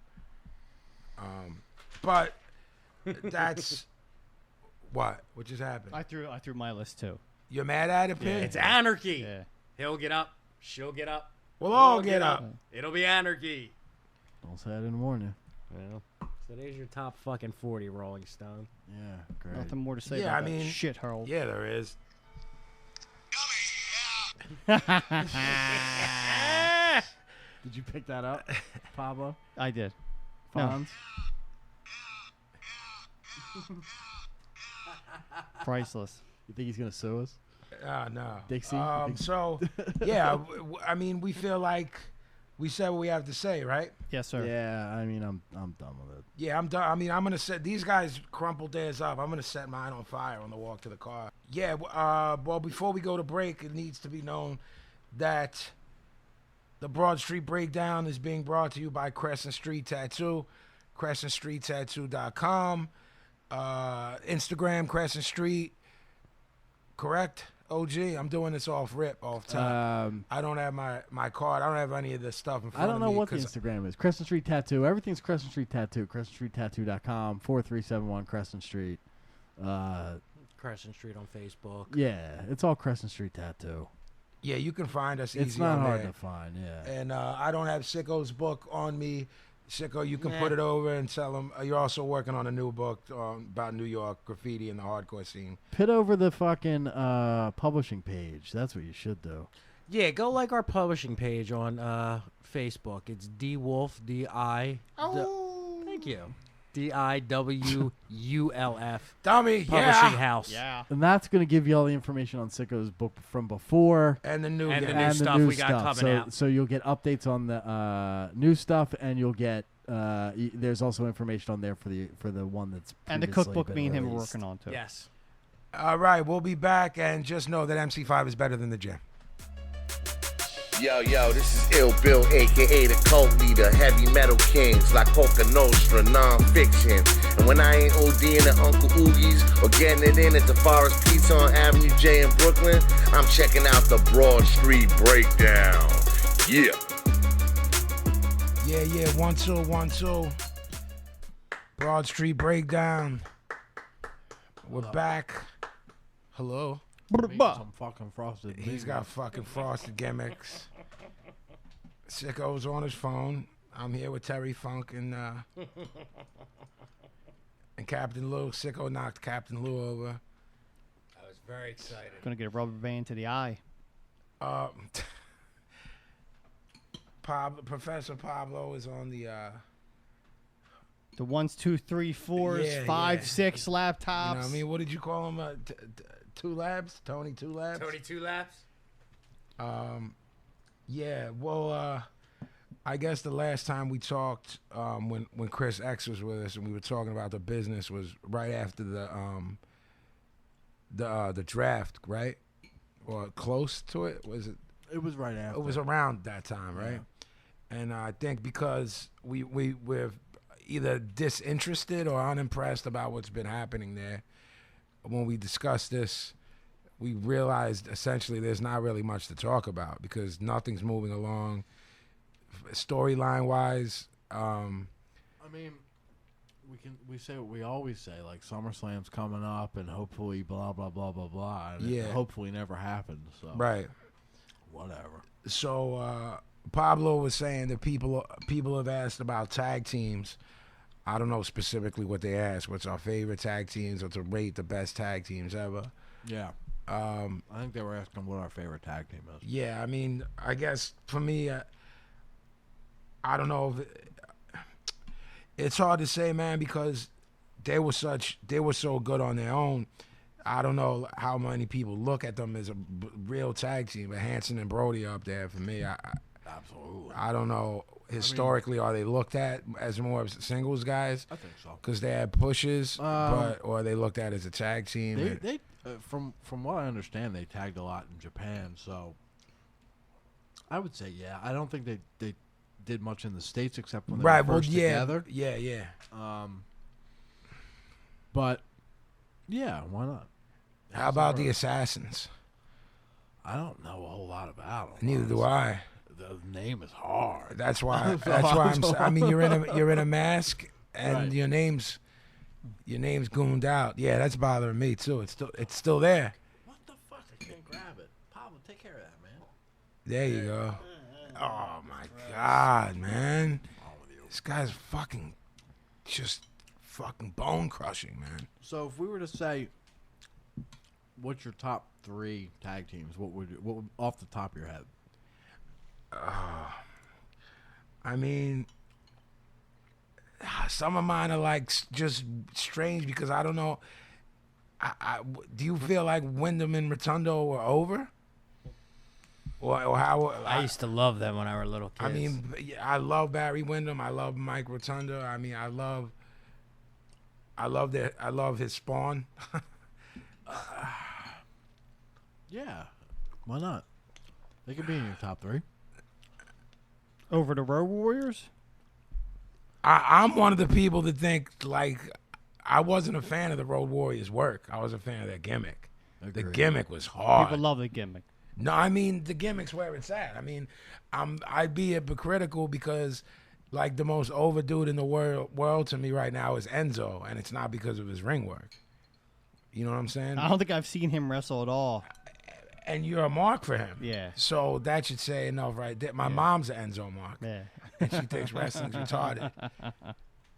You agree, OG? Like, in terms of, I mean, do you feel their gimmick was like, well, when you think, to me, when I think of Steiner, like, in the, you know, after he cut his hair and the bleach, he was the shits. Right. But when because he was so gassed. Yeah. He was on, but I think the Steiners could go early, no? Yeah, absolutely. They definitely, they definitely almost, how do I put this? Almost ushered in a new era in a weird way. Yeah. And they brought some of that Japanese style to the States. They were working snug. Which is, at the time especially, it kind of wasn't heard of here. Yeah. You know, it was definitely a harder, more snug, more, the suplex thing, like that shit wasn't really happening. Yeah. You know, they definitely were part of that changeover. I think I'd be remiss if I didn't mention a favorite of both of ours. It's not a tag team per se, but it was Triple Threat. Oh, fuck all day. Right? I mean, I'm a huge Bam Bam mark. So am I. I'm a huge Candido mark. So am I. I'm a huge Douglas on the mic mark. So am I. His in-ring work, whatever. Fucking Mizm is, but Douglas was, for a period of time, he was untouchable on the mic. When he was hot at Flair, some of those promos, man. And then coming out that Deep Purple song. That's the heaviest thing he did. Fuck, yeah, it was. With fucking Francine with them coming down the thing. Yapping it up. Fuck. Like, it was a perfect Freebirds type 3-man. You know, you got Bigelow as your fucking muscle. Yeah. You got Candido as your instigator, and you got fucking Douglas as your mouthpiece. I mean, speaking of the Freebirds, what are your thoughts there? Because Hayes was brilliant, then there's the stories that he was a sucker behind. In terms of like, how much of the do you kayfabe when someone's a sucker? You know what I mean? Like, or are you, because he was so good? Sometimes. I mean, his moonwalk, man, that was the worst moonwalk, like, of all Earth, that it was brilliant. Yeah. I still don't know to this day if that was a work or a shoot, that he thought that was an ill moonwalk, because it's like the worst thing ever. It looks like if you told, like, your toddler to do a moonwalk. Yeah. He basically walked backwards and called it a moonwalk.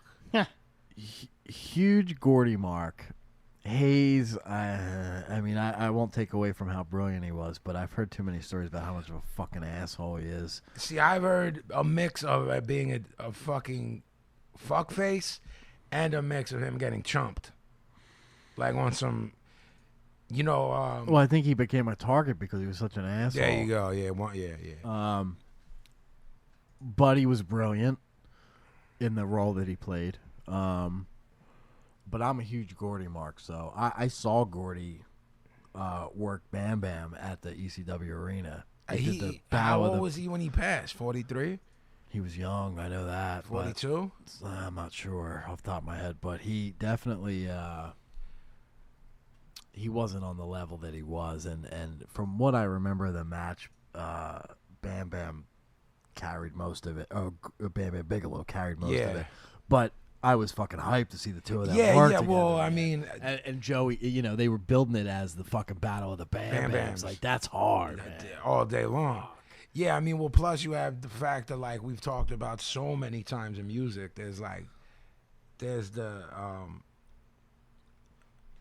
you know, whether the match was whether it lived up to what you expected, there's the place and time part too, you know what I mean? Where you saw it, where you were in your life, the fact that you were marking to see that match, the battle of the Bam Bam. I mean, those two motherfuckers could have just stood in the ring. That's and fucking did 3 jumping jacks and left, and I would have marked for it. You know, that shit was fucking all right.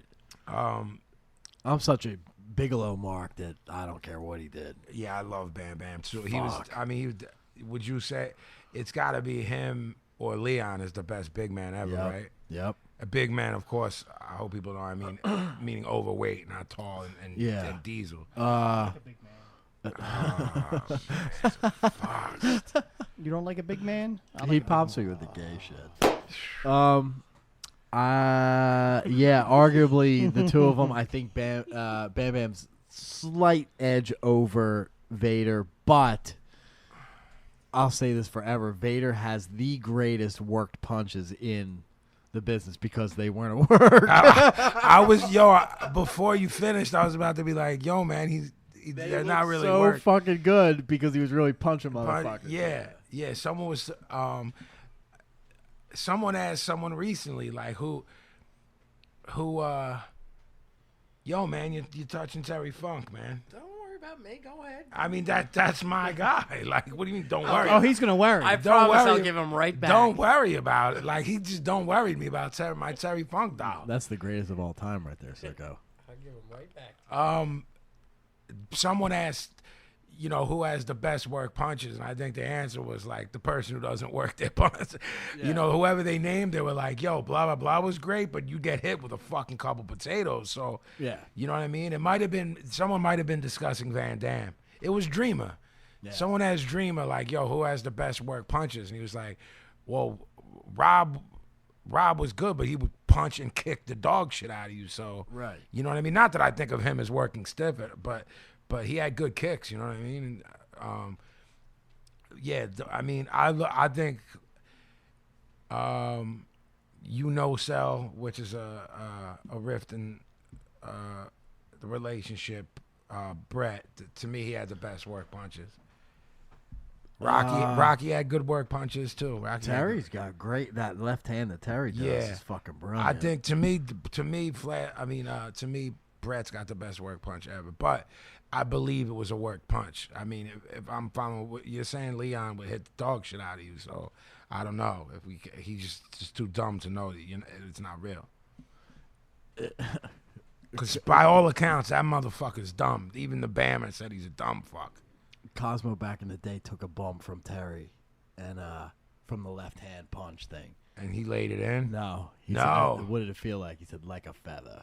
Wow. So Terry, he's so old school that he can make it look proper. Well, see, that's how I feel. I mean, I know you don't consider him, and he's not old school, but he was raised by Stu. I think that's why I respect Brett's, because his shit looks like he's laying it in, and I've heard the same thing. It's like he's not touching you. His, but back to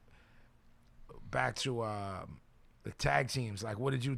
I mean, you and I think our hate for Michaels is infamous at this point with 20 episodes under our belt. What did you think about Michaels and Jannetty? Because they could both go. Didn't give a shit. Yeah, at all. I mean, I won't take away from what they were able to do, but I didn't give a shit then, and I certainly don't give a shit now. Yeah. Dudley Boyz. I was just gonna say that. Gonna say that. Where do you put? Is it like? I mean, we don't have to. You and I saw some of it live. Yeah. What they were able to do. Yeah. On the stick, do you put them up there work-wise too? I do. Yeah, and you have to sort of pay attention to them because it's not as obvious as some other people. Yeah, it's subtle. It's subtle work, and they sold well. Still sell well. Plus, it's I like Bubba's punches. And it's tough to put somebody in the, top whatever, who is still currently active. Yeah, it's a tough thing to do, but I mean, if anybody's earned it, they certainly have. Yeah. That's a great one. I think Pablo's not Pablo and Sicko never talk too much during the biz segments. I was going to say the Dudley Boyz, but now I'm going to say. Well, I'm going to tell you who you're going to say before you say it. I'm dying. The FBI. No, I know who he's going to say. You do? Fuji and Saito. I've already said those two. I'm going with a new one, which I'm surprised you didn't say. Too Cool. Oh, yo, you were a huge Too Cool mark. Yeah, Scotty. Before John Cena, these boys were repping heavy. You're right. Who, Vin? Scotty Too Hottie and Grandmaster Sex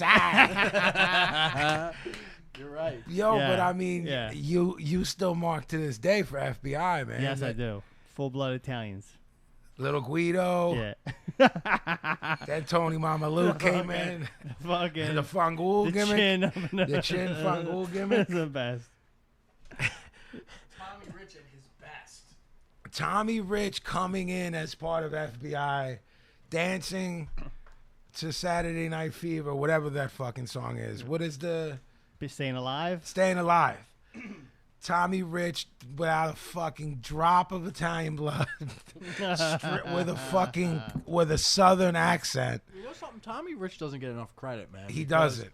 I first saw Tommy Rich in Georgia as a babyface, and that motherfucker was over. Like, Well, I think his territory work, and I'm using the word in the sentence, in territories goes unheralded because it's like, when did he really get FaceTime? He was like at the end of his shit. well, I never saw him in Georgia, I did. It was so I don't know how good he could have been, in top shape and working face. I never saw that. Oh, man, he was so fucking over it when I was a kid. This is probably 82, if I had to guess. Fuck, man, he was huge babyface. Brilliant. Next time I remember him, he was in Memphis as a heel with Paulie and Austin Idol. You've seen that cage match where they cut Lawler's hair? Yeah. Motherfuckers lost their their skull. mind. Yeah, that's when shit was like, yo, we got to get these dudes out through the tunnel. Through the tunnel under the building. Motherfuckers, yeah, anybody wants to watch something, look that up. I'm not sure if it's on YouTube, but it used to be. Look up Tommy Rich, Jerry Lawler, Austin Idol, whatever the fuck, Memphis cage match, hair versus hair.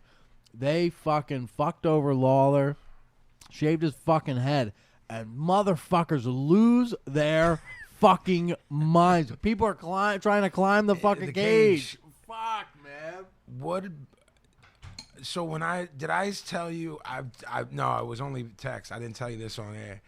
Did I tell you that there's a motherfucker that says he has tape of the battle for Memphis? No, he doesn't. Who? There's Some random head? Yeah, and he swears, and Head's like, there is no tape of that. It doesn't exist. You're lying. And this dude's like, What if you get it and it's like him and his buddy reenacting it? I'm willing to bet you that that's what it is, Yeah. and I'll pop.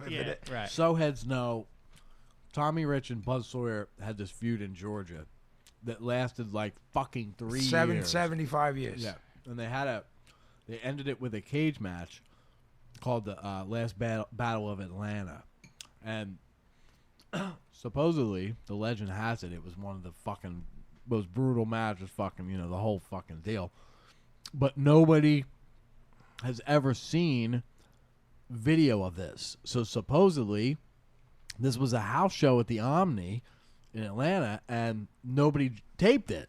So this fucking legendary match, there's still photos of it, but there's no videotape. So what Vinny's saying is that somebody is claiming they have a video of this match. Yeah, I said the wrong name. I said Memphis. The talking. announcer's Yeah, Bigfoot, yeah, right? yeah. Huh? The announcer's Bigfoot. The announcer, the cameraman is the Yeti. Yeti. I mean, Choopy is the sound guy. some of the photos from the match itself are fucking brilliant pictures. Yeah. And I'd love to see a video of it, but So would I. And nobody has it. This dude swears, and I'm like, my man, we're in 2016. If you gave that to one person, it would be uploaded and it'd be everywhere. It's not like I mean, if dudes like fucking Bill Apter and fucking If Meltzer and Apter them don't heads have never it. saw it, like what the fuck are you talking about? take a You don't walk. have it, dude. Yeah, you don't have it, man. Get out of here. All right, I mean, we felt like we're gonna talk biz every episode, but if these motherfuckers ain't doing no good work, we're not gonna put it over in terms of what Vince is doing.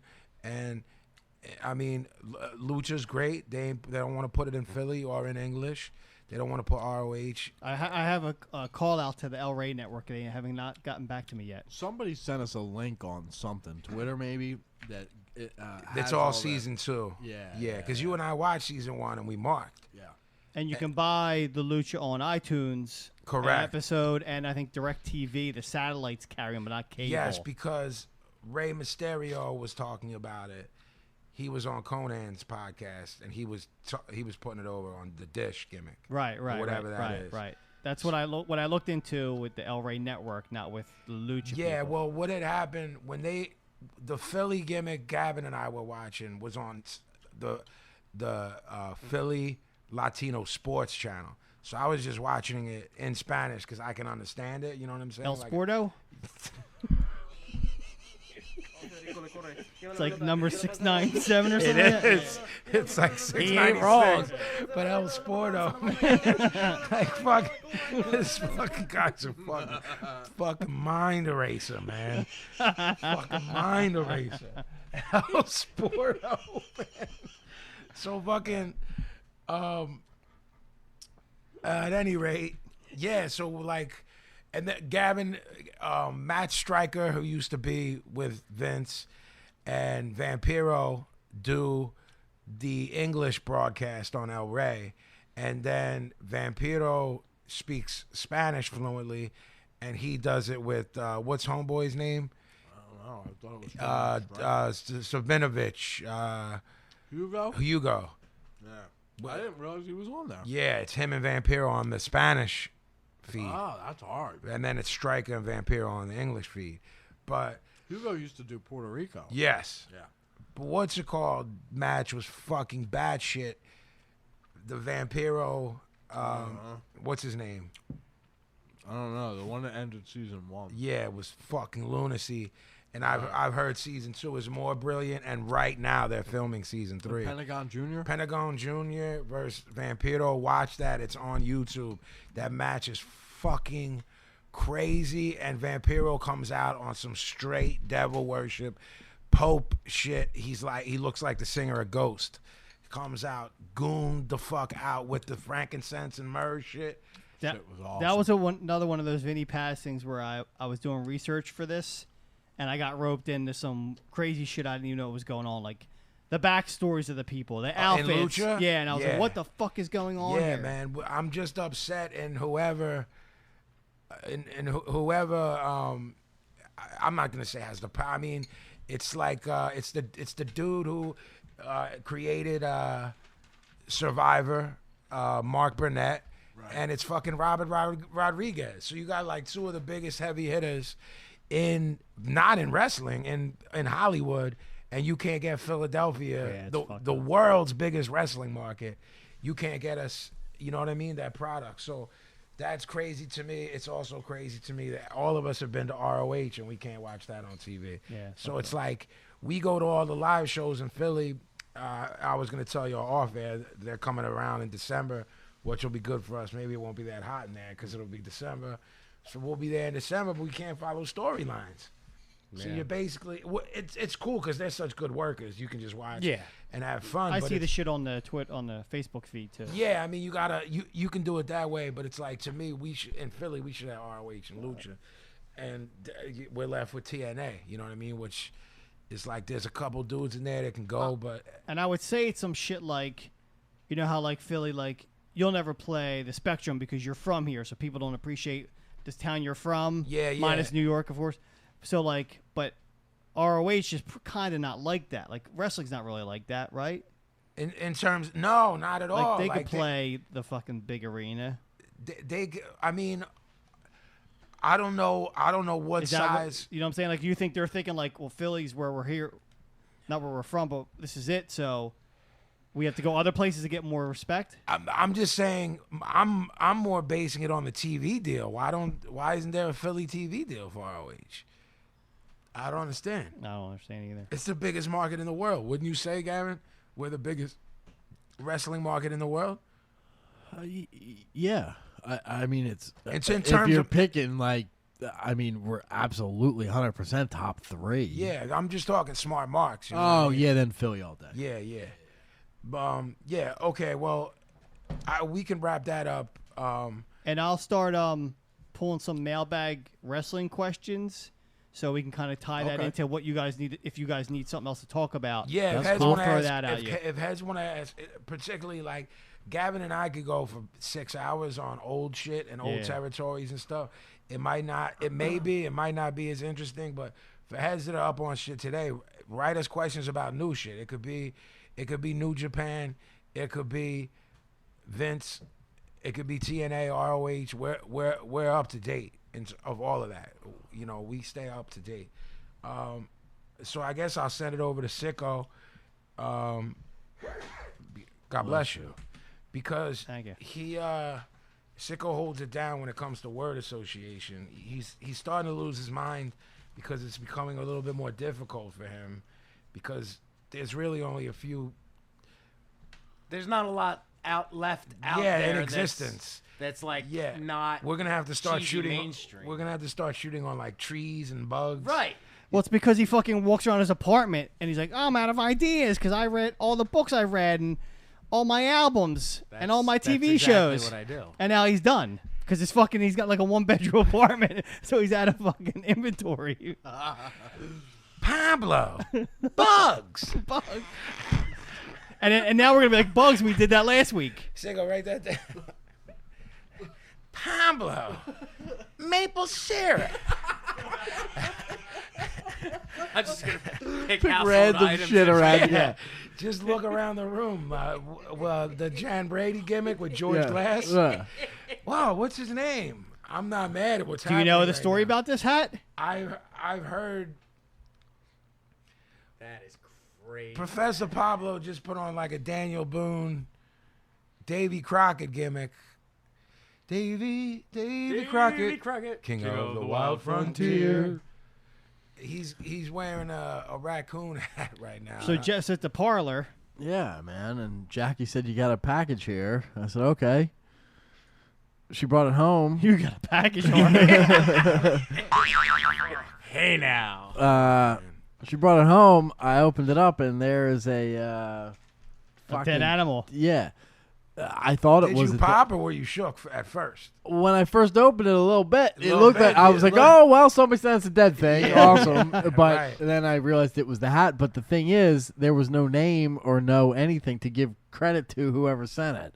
So whoever sent the fucking gimmick hat, we're Much with love. Yeah, you're a fucking mental patient, and we're with you. And I'm wearing it. And Pablo looks illmatic. When you look at him, when he looked from the side, it looks like a gray it tube. looks like a wig. Yeah. It does not look like a hat because No. those hats are usually like Yeah. pretty structured. Yeah, like the Costanza gimmick. that Yeah, he said. yeah. It holds in all the heat. So I'm gonna throw it to one of our partners in crime. Which direction would you like to start with this week? I think the hat. The hat dictates. I agree. Fine. He all mad. Well, I mean, you don't put that hat on and not expect. Pablo. toasters. Tripods. Now let's start with a nice easy one. Sam Kinison. You fucking whore! He actually got on my nerves, honestly. Vinny. Sam Kinison. Back to school. Excellent. I have two things to say about him. One of them's gonna be Howard related. Top 5 all time in terms of guests. Uh-huh. But number 2, more importantly, so they and this is going to go way over like any 5-word limit, but they recently put on Netflix one of his stand-up specials. You told me about this, And it was a later one. It was actually not too long before he died. He had gotten clean and sober. So I watched it. I remember watching it back in the day. yeah, this wasn't the one with hell in the title, right? No, I can't remember the title Straight out of remember that one? I'm Yes, talking about? no, it was definitely not that. Yeah. It was. I think it was called Sam Kinison Family Hour. Okay. Not that good. I didn't hold up for me. The Yeah. material was really like nowadays. Like if he tried to do that act now, they'd run him out of town with Right. pitchforks and Sure, torches because sure. everything he said was offensive. But where that doesn't normally bother me, it like wasn't funny. It was a one-trick pony gimmick where you were Kinda, like, yeah. you were like, he's saying offensive shit, but it needs to be funny for Right. it to be funny. So there's that. Pablo Pusshead. Much respect for the artwork. Heard he's a dickhead. He can draw well. Vinny Paz. Yeah, I think a metal cover is some of the greatest, and unfortunately, I've heard the same thing Pablo has. I've never heard that before. That's funny. Like, I never heard anything one way or the other. Yeah, I mean, with me, it trickles down from, like, maybe wanting to try to work with him or something like that. You know what I mean? Yeah, And yeah. It's like either. But these stories aren't firsthand, so Yeah. maybe he's a great guy. Pablo, Charles Grodin. Is awesome in Midnight Run. Yes. I was gonna say Midnight Run. All right. I got 2 words for you. Shut the fuck up. Well, I have 2 things to say about it. I know you're going to take the one. One is Louis. Yes. The other is Oh fuck. Yeah. Howard's heat with him, and every day for maybe 4 or 5 years, calling his toupee a squirrel. It was when you got Howard mad, and he was coming for your throat Yeah. era. So 2 things I think about is Louis and his heat with Howard. Pablo, the movie Easy Money. Take your pick. Shit. There is just too many. There is. The one that sticks out for me is a line I like to use a lot, which is when they're in the strip club and he's like, "Who are you? Who am I? Who am I? I'm the guy that put the toilets in this place. Is that why it smells like shit?" So I always like use the "Who am I" when people fucking talk shit. Good deal. Joe Pesci. I haven't Pepsi. seen it in a long time. I got nothing for some reason. Well, I'm gonna steal his because I got 2. I'm so bad I should be in detention. Taylor Negron. Taylor Negron, Rest in peace. R.I.P. It's But, Julio and the Bush. But when he's in that fucking store, or wait, is that Caddy? When is he in the store? No, that's it. Look at me, I'm browsing. One more word out of him, and he gets That's it. No, yeah, that was it. That's That's Easy Money or Caddyshack. No, that's Caddyshack. Right, Yeah, with the hat. right. One And the- more and the- word. Oh, yeah, one yeah. more. So mine is, I'm so bad I should be in detention. I think, yeah, shit. Because you might be confusing the other scene where he's like, "Hey, that's the worst vest I ever seen. Looks good on you, though." That's the hat Oh, is it the hat? in the golf shop. With, Okay. with Ted Knight. What do you get, a free bowl of soup with that hat? Fucking Rodney.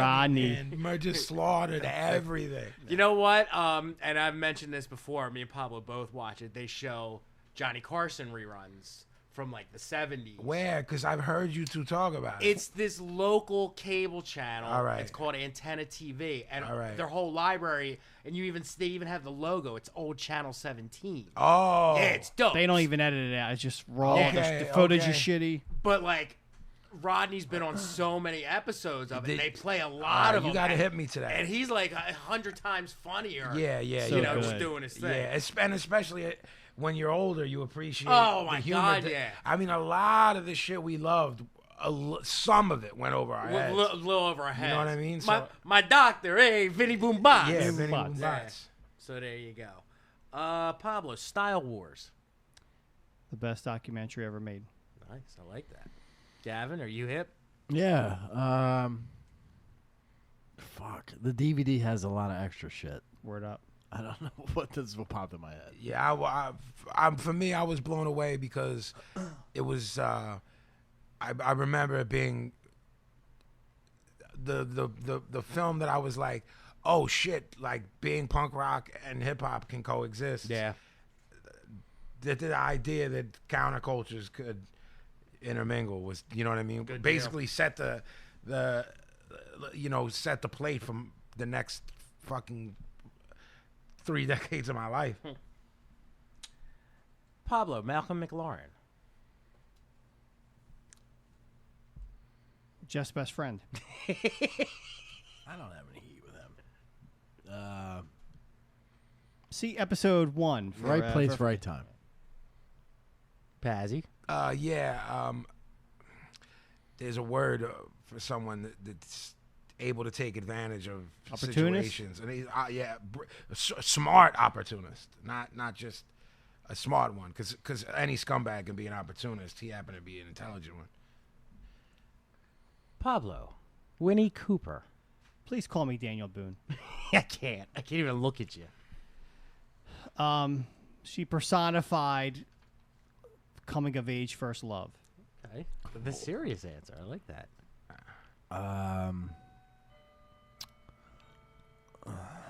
Tonight's episode is sponsored by The clock. The clock. The Jackie clock. I was a huge mark for the Wonder Years. I can't think of anything specifically for her. I Huge didn't like crush. have a crush on I her did. or anything. Huge crush. Whatever. She was too young for me, I feel like. Winnie the Paz? What do you think of Winnie the Cooper? For me, it's kind of like Pablo's, because a little bit serious, because I love the show so fucking much that I felt like everything that was happening to that kid was happening to me. I still think the best part of that show was the dad. That dad was like the funniest character I've ever seen. That show was really well done and I think underappreciated Yeah. when it was happening. Yeah. And it came out like the perfect time. There's nothing like it. Like it just hit you like a ton of bricks, man. Agreed. Pablo, the Ducky Boys. I ain't fucking with the Ducky Boys. I don't know if they're real or not, though. Apparently, they were all midgets. Do you know this? No, not The at all. real Yeah. Dougie Boys? In the movie, they're all like small. They're definitely small dudes Watch in the movie. You're sure not What- confusing that with the Wongs? Don't fuck with the Wongs. Watch it again, like now, and really watch. They're all small. That's the thing. That's like their gimmick. Well, I'll ask the question, since I've thrown out the 5 words shit. I've thrown Yeah, it that's out for long myself. gone. I'll ask the question. Have any of you gentlemen read the book? I'm No. not. In the book, it's flatly stated that they're figments of their imagination. Right. That they weren't real. Yeah. Who did they fight at the end? Like themselves is Themselves. what the book implies. What? Yeah. Come on, It you sons of bitches. Wasn't it a device? It was like for all the gangs to come together against a common foe. Sure. Even though they weren't sure. really there. Yeah, that's what the book implies. Yeah. Also, they were a real gang. Peter Criss talks about them in his book. Peter Criss from Kiss talks about them in his book. Like, yo, Ducky Boys, da da da da. So they were real, and it influenced them being written into the book. But Nice. not, yeah. Nice. Pablo, Bobby the Brain Heenan. Ugh. Much love, much respect. Jeffrey P. Arguably the greatest manager of all time. Top 5 manager of all time, and top 5 on the stick, and top 5 announcer. Nice. So he's in 3 top 5 categories. Good set of to me. hair, too. And funny as fuck. Yeah. Pablo, Laurel Atkin. Is that Mr. Bean gimmick? No, The the ska guy. Oh, no comment. I like him. I don't have any real profound thing to say either. Ska's a strange thing for me. I know it's an offshoot of reggae, but I like roots reggae and dancehall. I mean, yeah, he seems like a nice guy. He can live. I like that. Crown Court. Was he in Mr. Bean? No, he was The not. guy? He was Okay, not okay. in. What's the question? Crown Court. That new wave of British hardcore band. I don't know anything about them. No. Jeffrey does. I mark for all that stuff, man. All those new bands I like a lot. I think that's my favorite of the current crop. Vinny, I don't have much to add because I fucking love that band. I'm with y'all. They don't have a whole lot out. There's not a whole lot. Was there to maybe them 8 yet. songs, 9 Maybe, songs? Yeah. But I did see something where they got new stuff coming out, so we're all looking forward to that. Pablo, speaking of, Streets of Fire, the movie. I don't think I've ever seen it. Really? Yeah. Oh my god. Might be the greatest movie ever made. Does it have, who's in it? No. I didn't hear it. You can't ask questions that would have been our answers. That's true. I didn't hear it, but go ahead. What the people listening did. I did. The Citizen Kane guy, he was in it? Yes. I guessed that. Look at that. I know what's going on. I know film. Diane Lane leaving. The singer for Fear? Yes. Tonight is what it means to be young. Nice. I'm a mark for. Eddie and the Cruisers. I'm a mark He for. was in it. I was gonna say Eddie and the Cruisers. Right. I'm a mark for Dottie, Nice. and I love that soundtrack. But I'm a Dottie mark. That soundtrack is banging. And What's her name? E.J. Daly. I have no idea. She was And then- Dottie, and and then the- she's the voice of the Rugrats. Whoa. Yeah. The other dude, the bad dude, he's super famous. What the fuck is his name? I'm blanking out. Yeah, Willem Dafoe. Yeah. That's right. It was one of his. They fought with sledgehammer. Yeah. Hard. Let's have a sledgehammer fight. That was Walter Hill, right? I don't know. Who directed that? I have no idea. This is funny because this goes back to the last episode. But Pablo, New York hardcore, where the wild things are. One of my favorite compilations. Compulations. Compulate. Accurate. Gavin. I mean the best of those comps that came out. Yeah, top 2 comps ever made in any genre, probably. My favorite of all time. My personal favorite. Pablo, Mel Brooks. Spaceballs. Yes. Blazing Saddles. A must watch. Your Schwartz is as big as mine. I was gonna say Spaceballs, and there's 50,000 things you can quote I think from Spaceballs gets overlooked in his canon. For me, that was my era of being able to see his movies legit. that. Yeah, Like right. for as a young kid illegally watching cable when my parents were like not looking, History of the World Part 1 was Yeah. all day for me. Even if you didn't get half of I didn't it. get a half of them. Yeah, I didn't yeah. understand half. But Spaceballs was when I actually went to the movies when I was old enough. Yeah. And it was a Star Wars fan, and it just fucking that movie hit like a good comedy hits every 3 minutes. That comedy, that's like It's up there with nonstop, like yeah. Animal House and It's Stripes, like nonstop. it fucking nonstop. Pazzy. We ain't found shit. Oh, I thought you were gonna do the other one. You like men with power and money, and I have them both. I think Because good I was is just say dumb. that's my favorite from the whole thing. Rick Moranis. Evil will always triumph because good is dumb. What's the matter, Colonel Sanders? Chicken? They've gone to ludicrous. Keeping with films, Pablo, Steven Spielberg. Yeah, I mean, the greatest of all time. Gavin. I don't know if he's the greatest of all time, but I like his shit. Fucking suck an egg. Who's your greatest of all time? I don't know. Exactly. Then you can't if you don't put a competitor up there, you ain't got nothing to say. Wow, he's throwing down a challenge. I mean, Because he doesn't watch movies, so I know he doesn't have like a legit answer. You want to fight me? Here we go. I mean, you have serial power right now. I have nothing. Do you want to fight me? Wow. yo, man, tonight's like a fucking mind eraser with him. Keep going. He has Thunderdome up nothing. in He here. has nothing. Keep going. I'll Has fight he? you. Fucking hack. Spielberg? Hack. I thought you loved Spielberg. Hack. Like, he's got to be at this point 20 to 25 films deep. There's 3 that work. Wow. And they were 36, 7, 8 years ago, going on 40 years. Wow. I did not expect that. Pablo, X-Clan. Fuck. Wish I eBay'd spend a day with him. I'm Oh. gonna give you. Well, I feel like we did this one before because you said that the last time. probably did Professor X or something. Oh. Could be. That's how Sicko gets around his repeats. Could be. Could be. I don't know much about them besides the sissies thing. That's the only thing I know. They don't like you. The What is white it? Folk. What is it, Jeff? What is it, Vin? This is protected by the red, the black, and the green with a key. Sissy. Like, did you ever get the story of what that means? The sissy? Yeah. No. I don't know how many people know that he's Sonny Carson's son. Anybody know that? Who's that? Professor X. No, who's Sonny Carson? It's like a jazz guy, blues guy, or something. Sicko? We'll ask that next week. I got nothing. Yeah, let me write that guy down. Pablo, the Deer Hunter, the movie.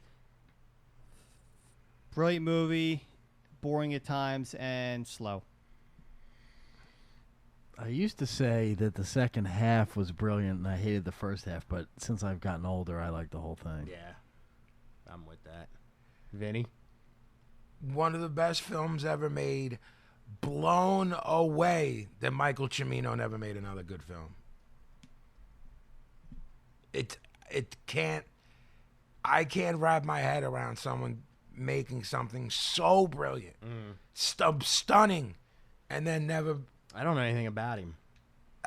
That should be the answer. Yeah. That's who directed that film. Yeah. And then it's fucking, and then John Cazale, the only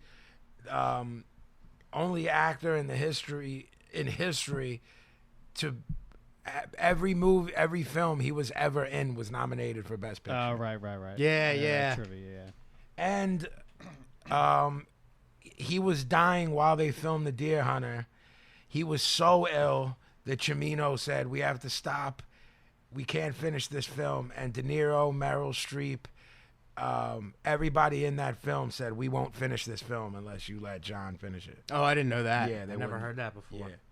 Right on. All right. Sticking with movies. Pablo, The Breakfast Club. Don't you forget about me. I like that. I like this thing. Jeffrey? I love that movie. I still to this day love it. I saw it recently, and Yeah. I still watch it every time Holds it's on. up. I watch it. Holds Yeah. up well. Vinny? Monette can suck my nads. Ah! All right, there you have it. Fantastic. Another wonderful round. Word of association. Word association. Oh, I see something's coming up next. Dear Vin. Boys, Oh, no. Is it that time again? Here's some fucking thoughts from Love some and maniac. fear. Here's some fucking thoughts from some maniac. Dear Vin, can we be friends? No, we can't. Fuck off. Can Why you? not? I don't want to be his friend. You don't? How do you know? You've never even met him. I don't want to know. You could be missing out. That could be. I mean, What could be good for me? I I'm don't- just saying, a stranger is a friend you haven't met. I'm going to give you one answer.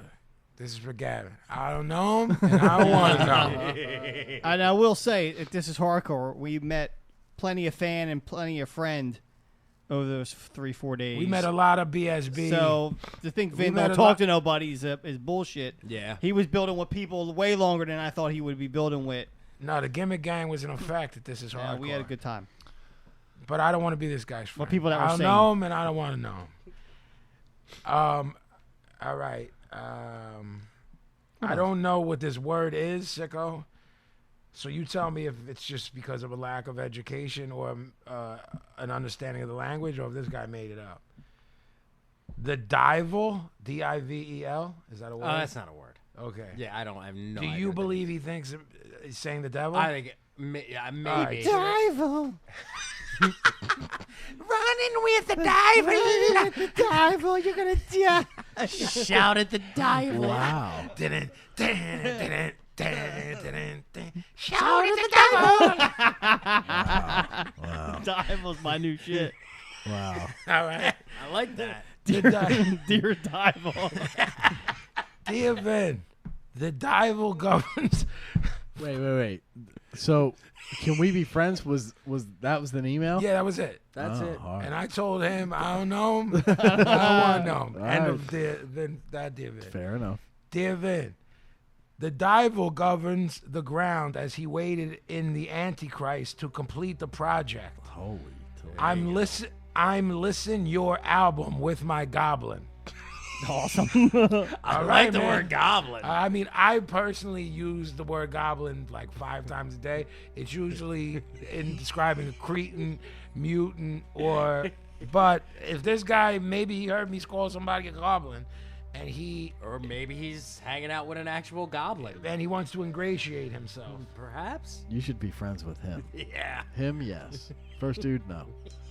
Well, yeah, I don't know him. I don't want to know. If he's got a goblin that he can Oh, whip second around, guy? yeah. Second guy can live. Yeah. Maybe Could be no. If he's got a goblin, we could use one. All right, we can use a goblin.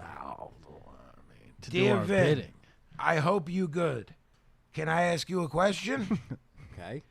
Why you not collaborate with Rakim? I think that dope joint for hip hop. Jesus. Yeah, man. I mean, you're a fucking bozo. It's like you're talking about the R.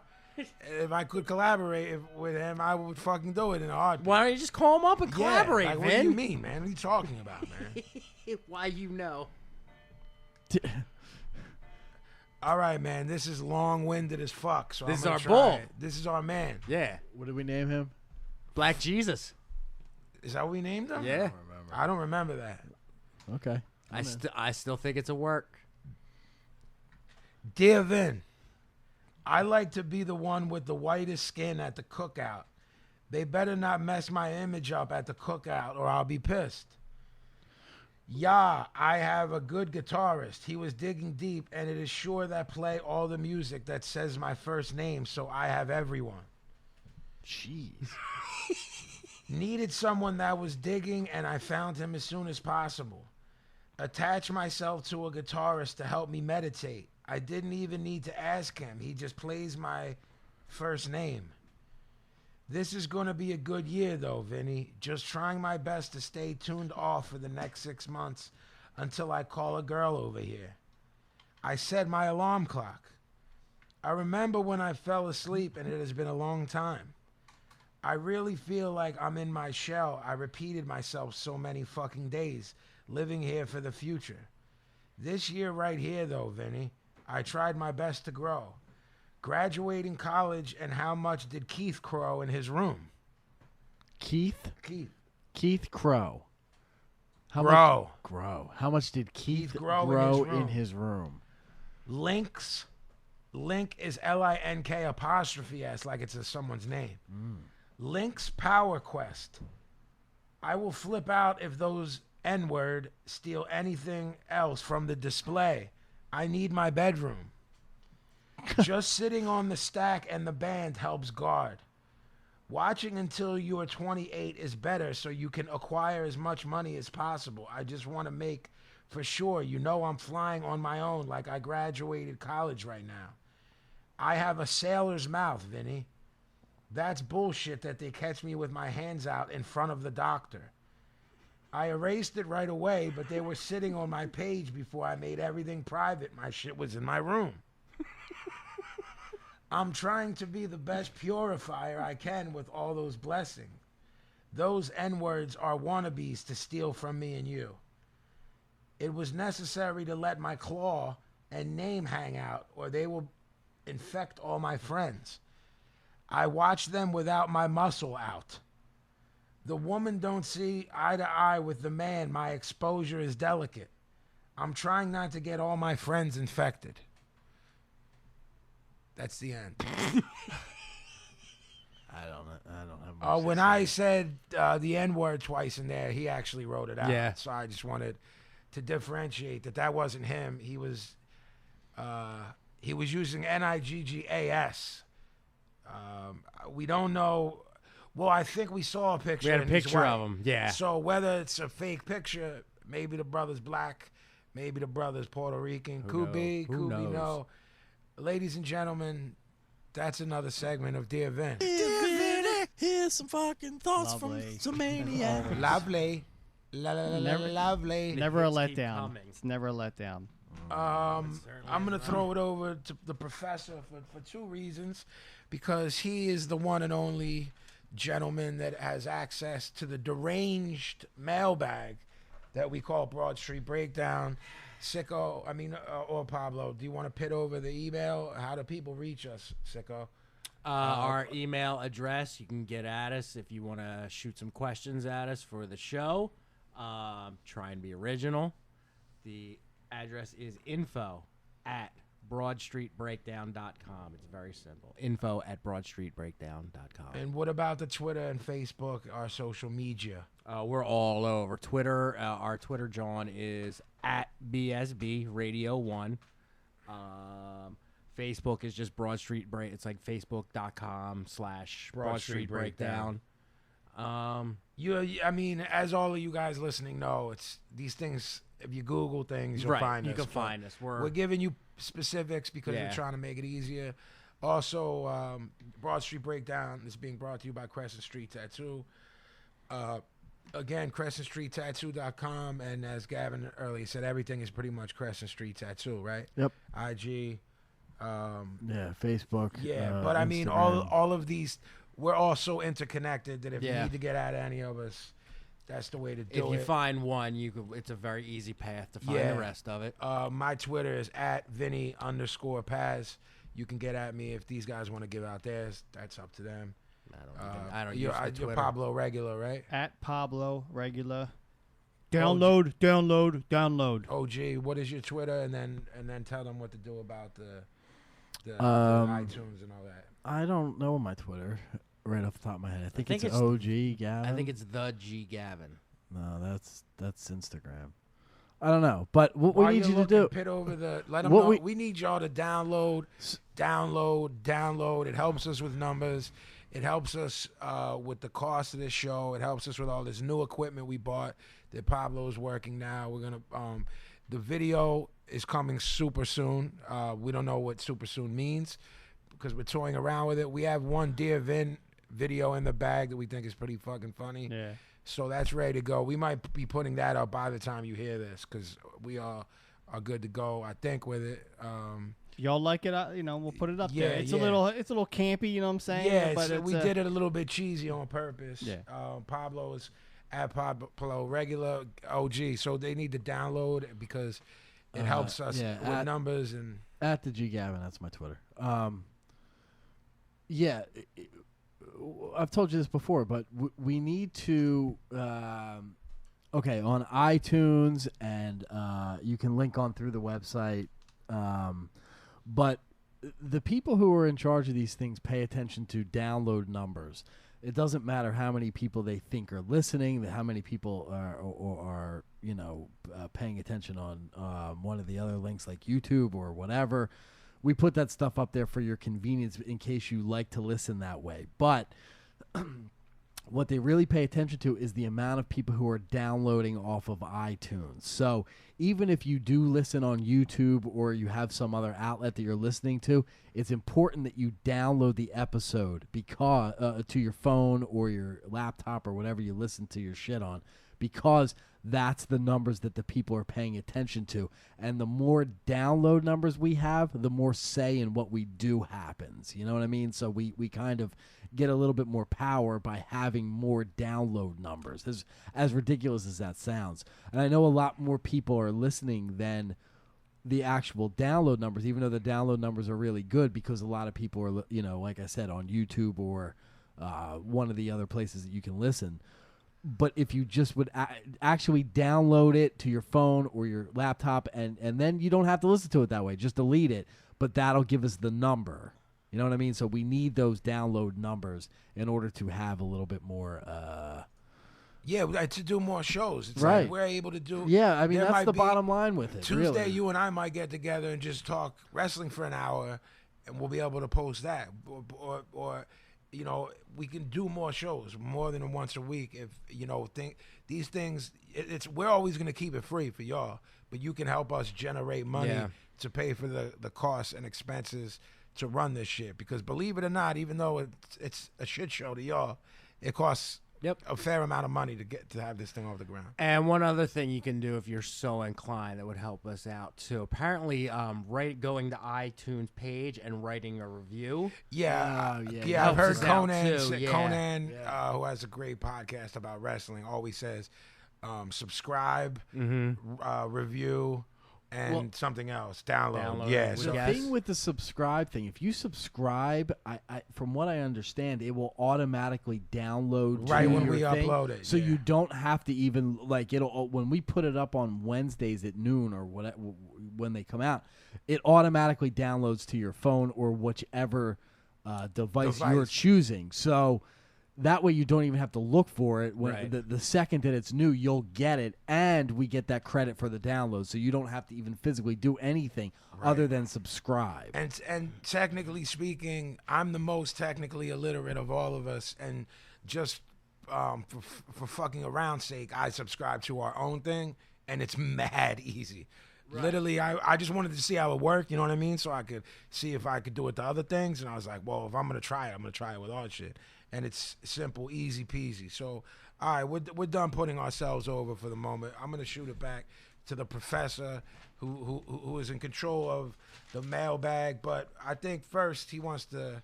Well, I was going to do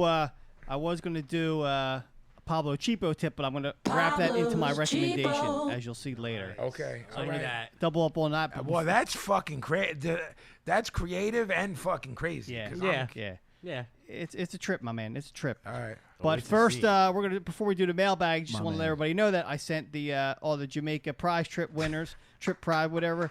They got their stuff. I mean, they got it. And they sent us They the were popping. They sent us the pictures on the social media. It was funny as fuck. so man. two others went out, and I didn't see a picture from them. So hopefully they got what they got because the boy at Staples fucked up a lot of stuff, and I had to fix it for them. So we got a little crazy. But, All right. So hopefully everybody got their stuff. Thanks for submitting. I hope you enjoy your shit. Do whatever you want with it. What I really missed hearing was David. Yeah. Instant thoughts from some fucking Fucking maniacs. Okay. So first, I'm going to say that we created a monster with this mailbag. All right. So we will I mean, not- we knew that. I mean, we have a not- couple monsters out there, but so All right. so Isn't that what Lady Gaga calls her fans? Little monsters. we're not going to do any Cody Mack questions tonight We're That's not. exactly No. what I was Why thinking. not? because Are we you have punishing him? because we have over 11 Wow. that he has submitted in the past like 5-7 days. Wow. So you're not even gonna throw him a bone with one of them? No, Nice. no. He is. We have to wait till next week. All right. I mean, Hey, look, Pablo's listen. in charge. Hey, of he's in this, charge. listen, now, Mac man, so- you heard, man. I tried to pitch you over. Not and happening. they And run the Pablo- gamut. They run the. I mean, they run the gamut of who. on who he wants to shoot on. So it's not all the Vin questions. So go ahead.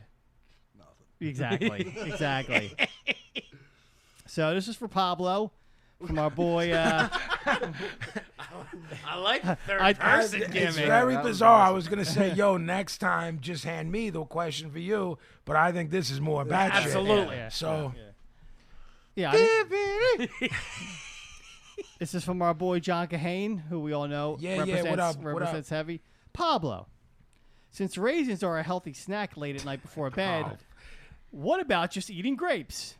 well, What does the professor think? this fucking John is deranged as you when it comes to being cheap.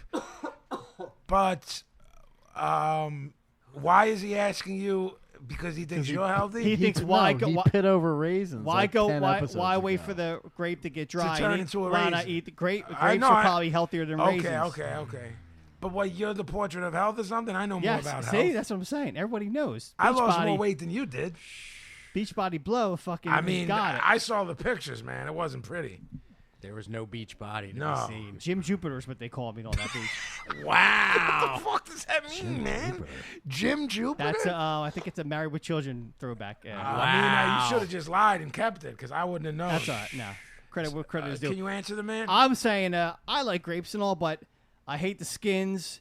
I hate the fucking explosion of water in your mouth. Makes it feel like something else. Whoa. Fuck. Hey, yo, man. You don't like explosions I don't in your like mouth? wet explosions in my mouth, I believe you do. Wow. whether it be seedless or red or. I'll tell you this.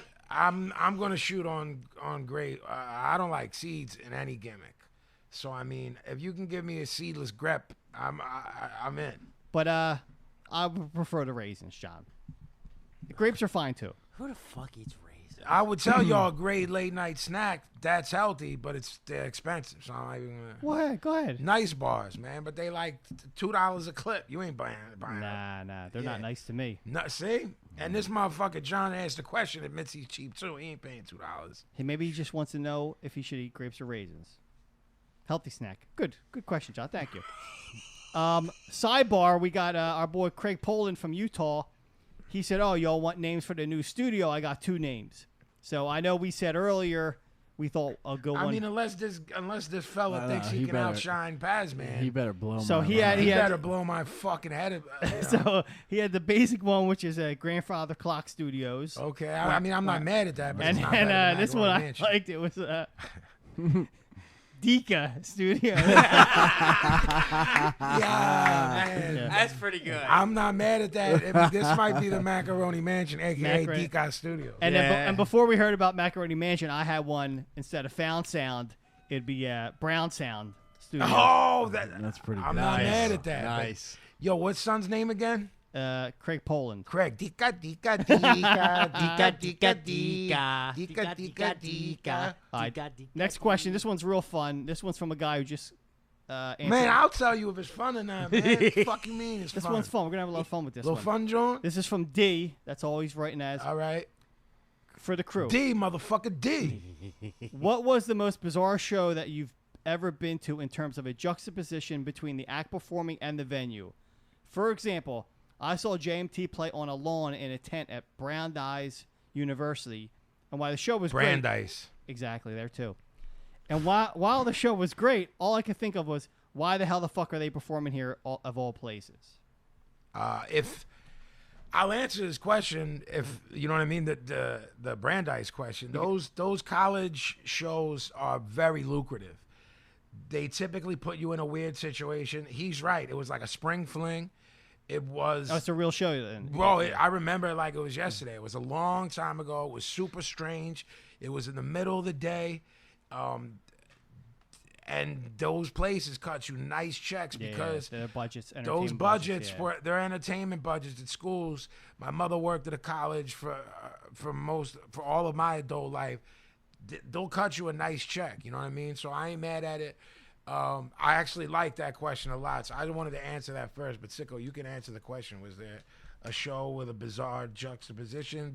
Where did you? I know there's got to be quite a few. The Same only with one, me. the only one that's coming to my mind though is got to be the Fugazi at the at Drexel? at the parking garage. At Drexel? Yeah. Yeah. Yeah, it was Fugazi played on an outdoor, like a parking garage structure on the. They were supposed to play on the top floor, but it actually turned out to be a rainy day, so it was like the second from the top, and it was all outdoor, and it was just very bizarre. It was one of the greatest shows I've ever seen, but it was a very odd place.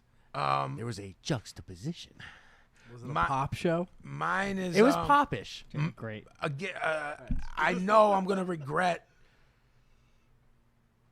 whatever I say. Like tonight when I'm laying down, 'cause something crazy will pop. Well, in you my could head. hit it on Twitter then. Yeah. But for me, just right now, this isn't.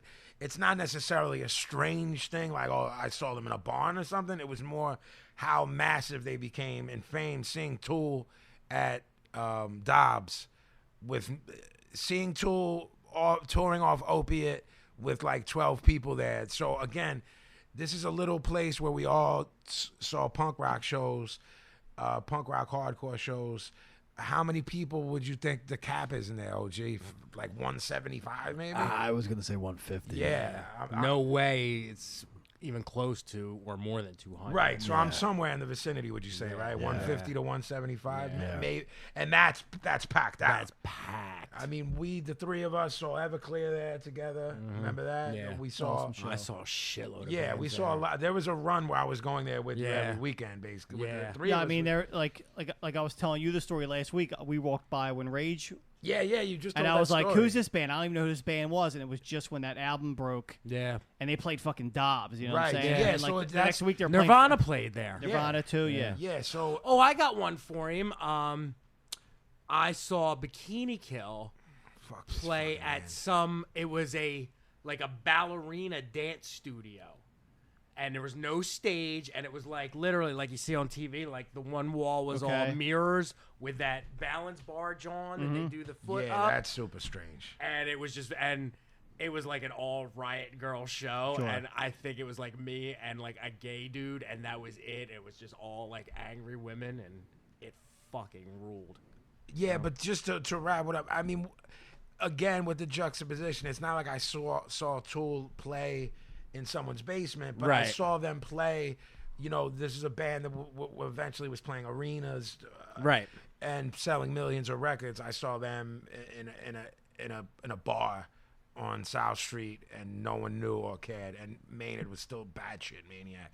I'm willing to bet Gavin has some fucking crazy story because of his long time friendship with Anti-Scene and dudes from the South, but I'm just guessing. And Howie. Well, the first thing that pops into my head is seeing the Pistols in a casino. That was pretty bizarre. I didn't they know played- that's where you saw Yeah, them on they the played at the reunions, right? Borgata. I didn't know that. Yeah, I didn't know and that. it was strange. The influx of fucking lunatics who converged on this casino to see the fucking Pistols play. Right. And looking back on it, that's the one that really sticks out in my head. Yeah, that's as bizarre as it can get. And then you get deeper into it by thinking of Leiden's politics and shit like that. It becomes super ironic. Yeah, I feel like he addressed that right off the bat. I'm sure he he was did. like, how good is this? Yeah, fucking, you know? yeah. I'm sure that I have a lot, but I'm sort of not thinking. I knew. Yeah. Well, again, off the fly, I knew. I saw Kathleen was responsible for Anti-Scene doing an in-store at Tower. They played in the fucking front window of Tower at 6th and South. That's bad shit. Yeah. That's bad shit if you're familiar with Anti-Scene. Yeah. It's not bad shit that a band did it. Oh, it It's was- bad shit that band did It was probably one of the most brilliant things ever. I'm marking down. I wasn't there. Ever. Pablo, you also have to answer these. Yeah, to your story about universities, U of Penn has that one Irvine. The fraternity. Oh, a frat. Oh yeah, the punk rock frat. Yeah, and these guys would like get bands and they would play in like the frat house, like in the living room. Are you talking about in West Philly? Yeah, when we saw Iceburn play. We saw Iceburn. We Like, saw I want to Engine say Kid. I want to And say like that- Pi Kappa, but I couldn't just remember. making up letters at this point. But that place has a long-standing history going back to like the very early, and like they, like I want to say I saw Rennie there. I want to say I saw Starkweather there. But I know I saw him at the, remember the Ferenz? Mm-hmm. On 11th like Street? there are Yeah. pictures of Die Croisen playing there in like '82 or '83. In that like, same place? I'm pretty sure it's the same frat. that. I'm pretty sure. If not, it was Another another. living room place? Yeah. That I place. think. The place was a fucking wackadoo. You know, I never mean, saw a show there. Bro, I saw bands there that weren't wackadoo, and the show was wackadoo. Like, The whole like vibe of that place bro, was fucking horror weird. scene. Yeah. Me and Pablo saw Engine Kid there. Yeah. We saw Iceburn there. It was just fucking weird biz. It was man. weird. So great, yeah, great question. If we come up, we'll tweet her them. That's a really good question, and to anyone listening and knowing it's a mailbag, that's really the type of shit we like. Super inventive question. Yeah, it's awesome. This next one's from Danny from South Cali. Couple questions revolved around just one thing here. Guys, how much fun was it making the AOTP video of Terror Storm? For one, being your love for the business. Everyone's work was flawless. Well, everyone sitting here was a part of it, so I feel comfortable with the fact that I don't have to answer. I mean, the minute we put the costumes on, it was. Gavin laughs out loud very rarely, and when he does, it's fucking hilarious. And him, this is basically like my wrestling biz mentor. And this fucking guy couldn't keep it together when I was trying to cut promos with Pablo because he was laughing so hard at how fucking moronic we looked. We're in this little room, and it's the video people, Vinny and Pablo, and me. Like, everybody else got thrown out. Vinny's Yeah. like, no, I want Gavin to stay. Yeah, I because was I'm like, oh, you got to help with the promo right. work. I'm telling you, like, it was probably top 3 most funny fucking moment of my life. Pablo's I could not Pablo's keep it commitment to shave everything off except that fucking moronic mustache. Mean I Gene mean, mustache. The dedication, fucking Pablo. It's artistically, to me, it's his finest moment. And this guy has a He's like- recorded CD Yeah. and worked with Tom Hamilton in Boston, who worked on a lot of great records up there, including Eye Lemonheads. for an Eye, Lemonheads.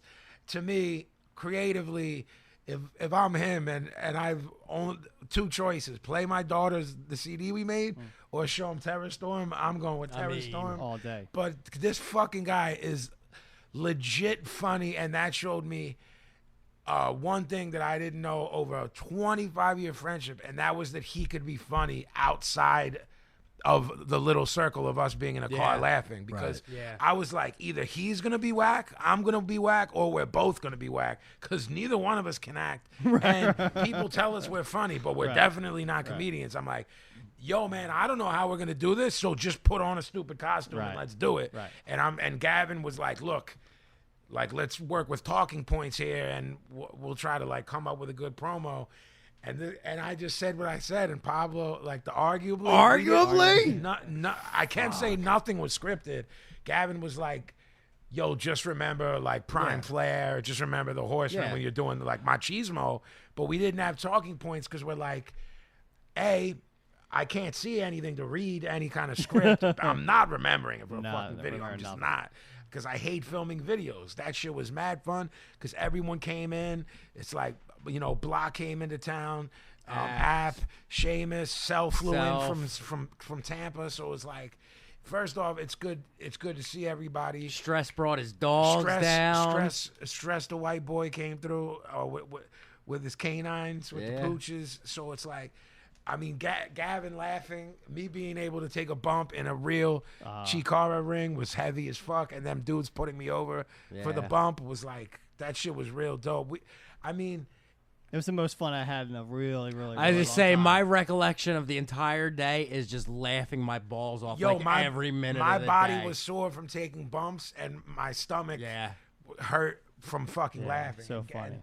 And Gavin was laughing that whole fucking day because he tried to talk to me, and I'd be in that fucking dumb costume. Dude. He'd be like, yo, Vin, when we blah, blah, blah, and I have a fucking blonde wig. You walking around with that fucking wig on. Yeah, because I was like, yo, I'm not taking this shit You off. weren't breaking character. No, You're a method man, actor, man. I am. Perfect Pazzy was. You were Perfect Pazzy. I studied at the you know, I'm a SAG guy. You know are. what I mean? James Lipton, you know what I mean? You're like Laurence Olivier. I'm like a young Bernard Pivot.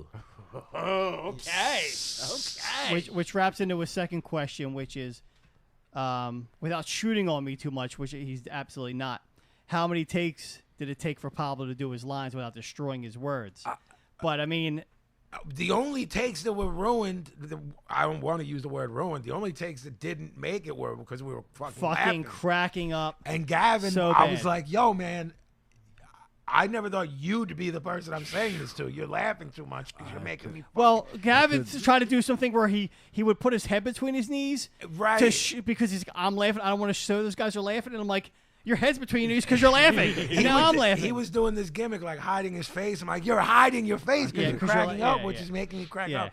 For this guy, what's his name? Danny from South Carolina. Danny, what I've gathered, Pablo, you can back this up because we did get the outtakes. We have the outtakes, yes, and they're hilarious. All right, so you've seen them? Yeah. All right, I haven't. I might have them actually. I think either we're gonna put it up, you know, my label Enemy Soil or on the Vinnie Paz page, or I'm just gonna take them and we'll put it up on the BSB shit. You know what I mean? Because I've heard they're funny. Yeah, I mean the directors were like, all right, shoot these 2 and we're done. And me and Vinny were like, no. We're going to shoot 15-minute promos. Yeah. And you can fucking cut what you want to fucking cut. You do what you want to do, but I'm cutting a flare. I'm cutting a flare in 85. And you did. Yeah. So, it was great, man. Good question. Yeah. That was a great day. And he's just, going back to the video, it's legit being able to point out OG and Sicko in the arm wrestling match with Reef. That's amazing. Keep up the amazing work. Just fiending for new episodes. I listen to old episodes to get through the workday. It's just good for you, and it's good for me. All right. I like that guy. Yeah, and OG and Pablo are in the Cheesesteaks video, too.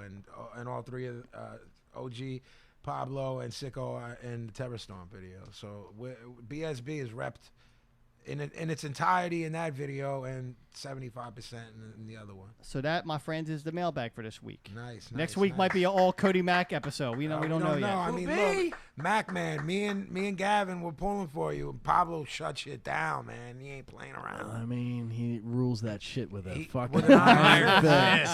An iron fist. Pablo was basically. happens. So we're left with recommendations. That's it. Sicko, do you have yours? Yeah. All right, you can start. All right. Mine's actually an old one.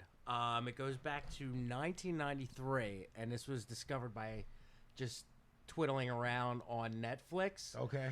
It's Bill Hicks. It's the Revelations stand-up special. It's not Relentless, which is Yes. the one that he's most known Yes, for. I have. What you're putting over, I have all the DVDs. So Revelations, it's a lot of the same material. Yeah. He did it in the UK. yeah. The interesting thing about it is it's the very last thing he ever recorded before he died. Yes. So with that in mind, watching him do, and of course the material is, I mean, it's how many years later? If and I it's can still spot I on. was gonna say to Bill, you can listen to Bill's shit 23 years later. Yeah. And it's applicable today. Absolutely. He's that brilliant, that far ahead of his time. Also, that fucking young, because when we were young, Yeah. we were young fans of Bill Hicks. Guess what? We're older than Bill now. Right. By a lot. Right. And it was still as fucking just get you in the heart, like Brilliant mind. breaks your brain. Brilliant mind. But to me, more of a social Commentator than a and a comedian. thinker than a and comedian. thinker. I'll always take that with me. It's very similar to if you see Rollins or Jello do their Yes, thing. yes. It's more similar to that. To kids who aren't hip to Bill Hicks, you should be. One thing that really stood out to me that I didn't notice so much before in watching him is he was a really angry dude, and I like that. I mean, I got it on a certain level. Yeah, yeah. But being older, like, he's practically sneering at the audience. Absolutely. The way he talks. He's just Absolutely. so fucking... But it's borderline condescending. Yes, and Yeah. filled with contempt. Yeah. Like, but he does all the classic material that he's really well known for. That's Bits on Netflix, drugs. huh? Found it on Because Netflix. even though I have the DVD, you know how there's a difference. So you can, Yeah, you can have your- absolutely. bro, your DVD can be 5 feet from you, and it comes Still on a deal. Stars, and you're like, I'll watch it. And you catch But it from the but beginning, you're even not- though you can watch it you're on not demand. putting that fucking Yeah. DVD in the fucking thing because we're fucking mental patients. Yeah. So mine is Bill Hicks, the comedy special Revelations. I know for a fact it's on Netflix because that's how I stumbled upon it, and I hadn't seen it. I remember watching it when it aired because it was an HBO special. Yeah, it was.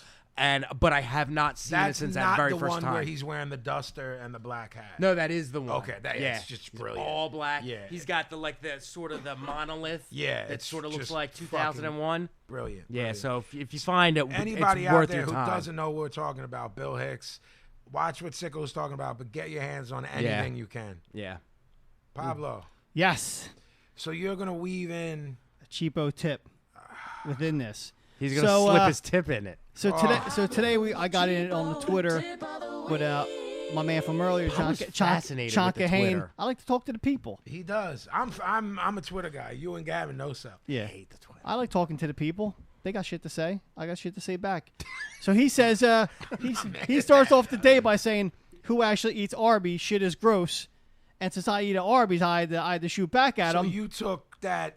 That's a shot. Yeah. So we went all day back and forth, and everyone else, all the other gimmick gang, were commenting on how fucking horrible Arby's is. So Is, no one- is Arby's still around? Do they exist? that one by our hood. There's 2 by our hood that are still around. Really? So Yeah. nobody was helping you in this war? None, Not nobody. one person? One bull was like, "Yo, the buffalo chicken sliders are banging," which I've been dying to try. So I'm gonna get them real soon. Trying to try like it's... I mean, like it's Lebec Finn. Jesus Oh, Christ. you have to try. You have to I try. can't even remember the last time I ever ate Arby's food. Their if I fucking even menu's ever had. immense now. They got so much shit. It's I all- knew a kid that worked there in high school, and he was like, "Come through, and I'll oop you." Is it the same guy I'm thinking of? No, it's not. Do we know? You're thinking Sex in the Back Room on the Secret Sauce? Is that the story you're thinking The about? kid No I names? know, the dude I know, played The would play walk-in? hockey with the frozen chicken patties. Oh, I know who you're talking about. Nice. Yeah. Yeah, yes, you do That's know him. That was that McDonald's, story's yeah. vaguely familiar, I'm but sure I I can't think of told who it you. is. I'm yeah. sure I told you, but that Tell would me be, off the air. So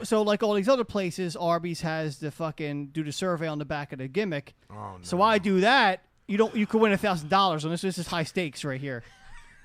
So Yo, man. so I don't win that, but then now you get I don't win that. Like, oh shit, you didn't? so then you get put in the email gimmick. So email gimmick comes through, free ice cream sickle. go there next week, you get free orange creamsicle shake. So, of course, I printed that joint out for me and all the coworkers. Wait, you printed fucking coupons for They send you an Arby's. email with a coupon. You print it out and you bring it in. Yo, man, there's only one thing you do, man. Delete. Let me. Oh, So gee, my I That's like understand you're flushing tired, man. money down for him. Imagine I email you a fucking coupon for a milkshake at Arby's. Yeah. This week's is this week's is if you get the loaded Italian or the meatball The sub, loaded Italian or bro, if you eat either one of those things there, you get a free frying You're soda though. excommunicated. You get a free frying soda. You With eat this a coup- lot of fucking fast food, man. You eat a But forget And about yet that. he can't figure out why he can't lose weight. you eat a lot of fast food. But forget about that. This orange creamsicle shake is my recommendation. It's the fucking best thing in the world. Oh, that's It's so fucking good. I'm Arby's orange creamsicle shake. I know you could say it's a paid advertisement because they gave you one for free. advertisement. And mad at that. and the John there, it's hood. So they don't even like check that we all printed out the same one. Like they don't check in the serial numbers. Yo, Yeah, man. that's I why could go they back don't every check. day with that yeah, they're motherfucker. so embarrassed for you, bro. They're like, Boulder making $7 an hour. They give a fuck They don't give a shit about whether looking you at the have fine it. print. They don't care whether They're you just have a hitting fucking- buttons. Yeah, no. that's So that's where I'm at. that's That was- rough. that was man. rough. OG.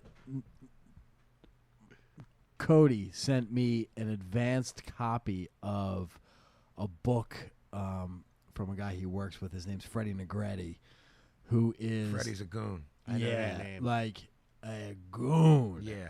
I'm almost halfway through the book and I'm recommending it. And I haven't even finished it yet. First off, where's my fucking copy? Is the fucking first? This is. listen. I'm fucking fed up. Listen, Cody took care of me. So I agree with you, Vin. his shut up. His I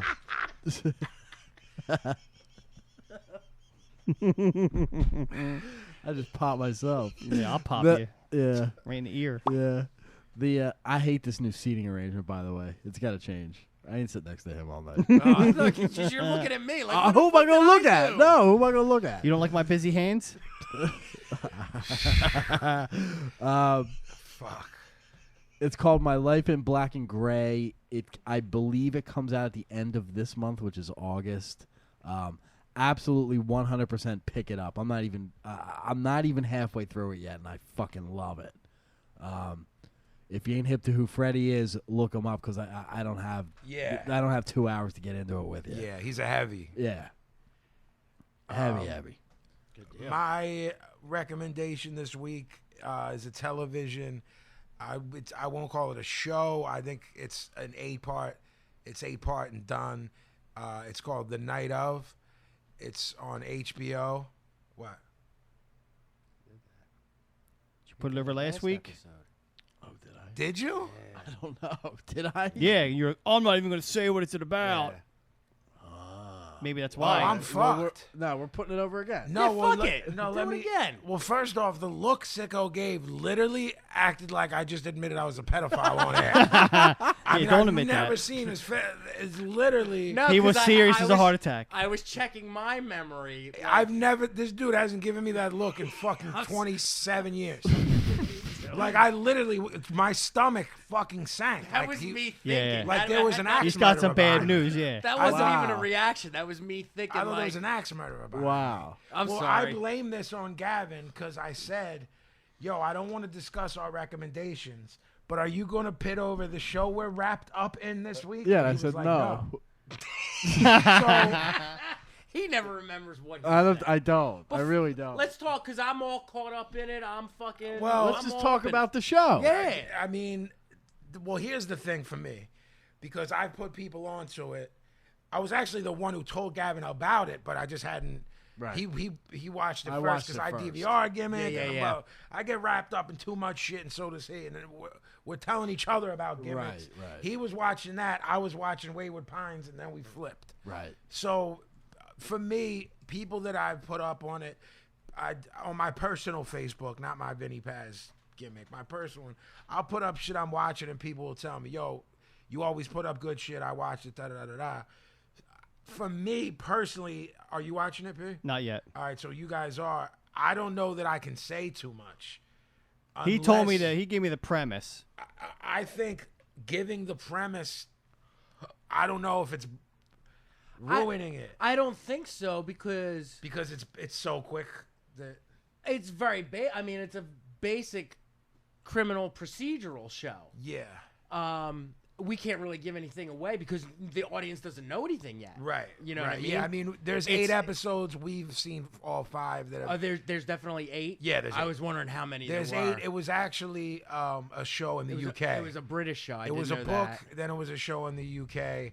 I kind of looked into it, but I didn't want to know the ending. Sure. So I just kind of looked into it, and it's what I saw was pretty similar. It's a young Muslim college kid in Queens. He goes into the city. He links up with this girl who's like a pretty girl who's a stranger, and he gets into some shit. Yeah. Some real heavy shit.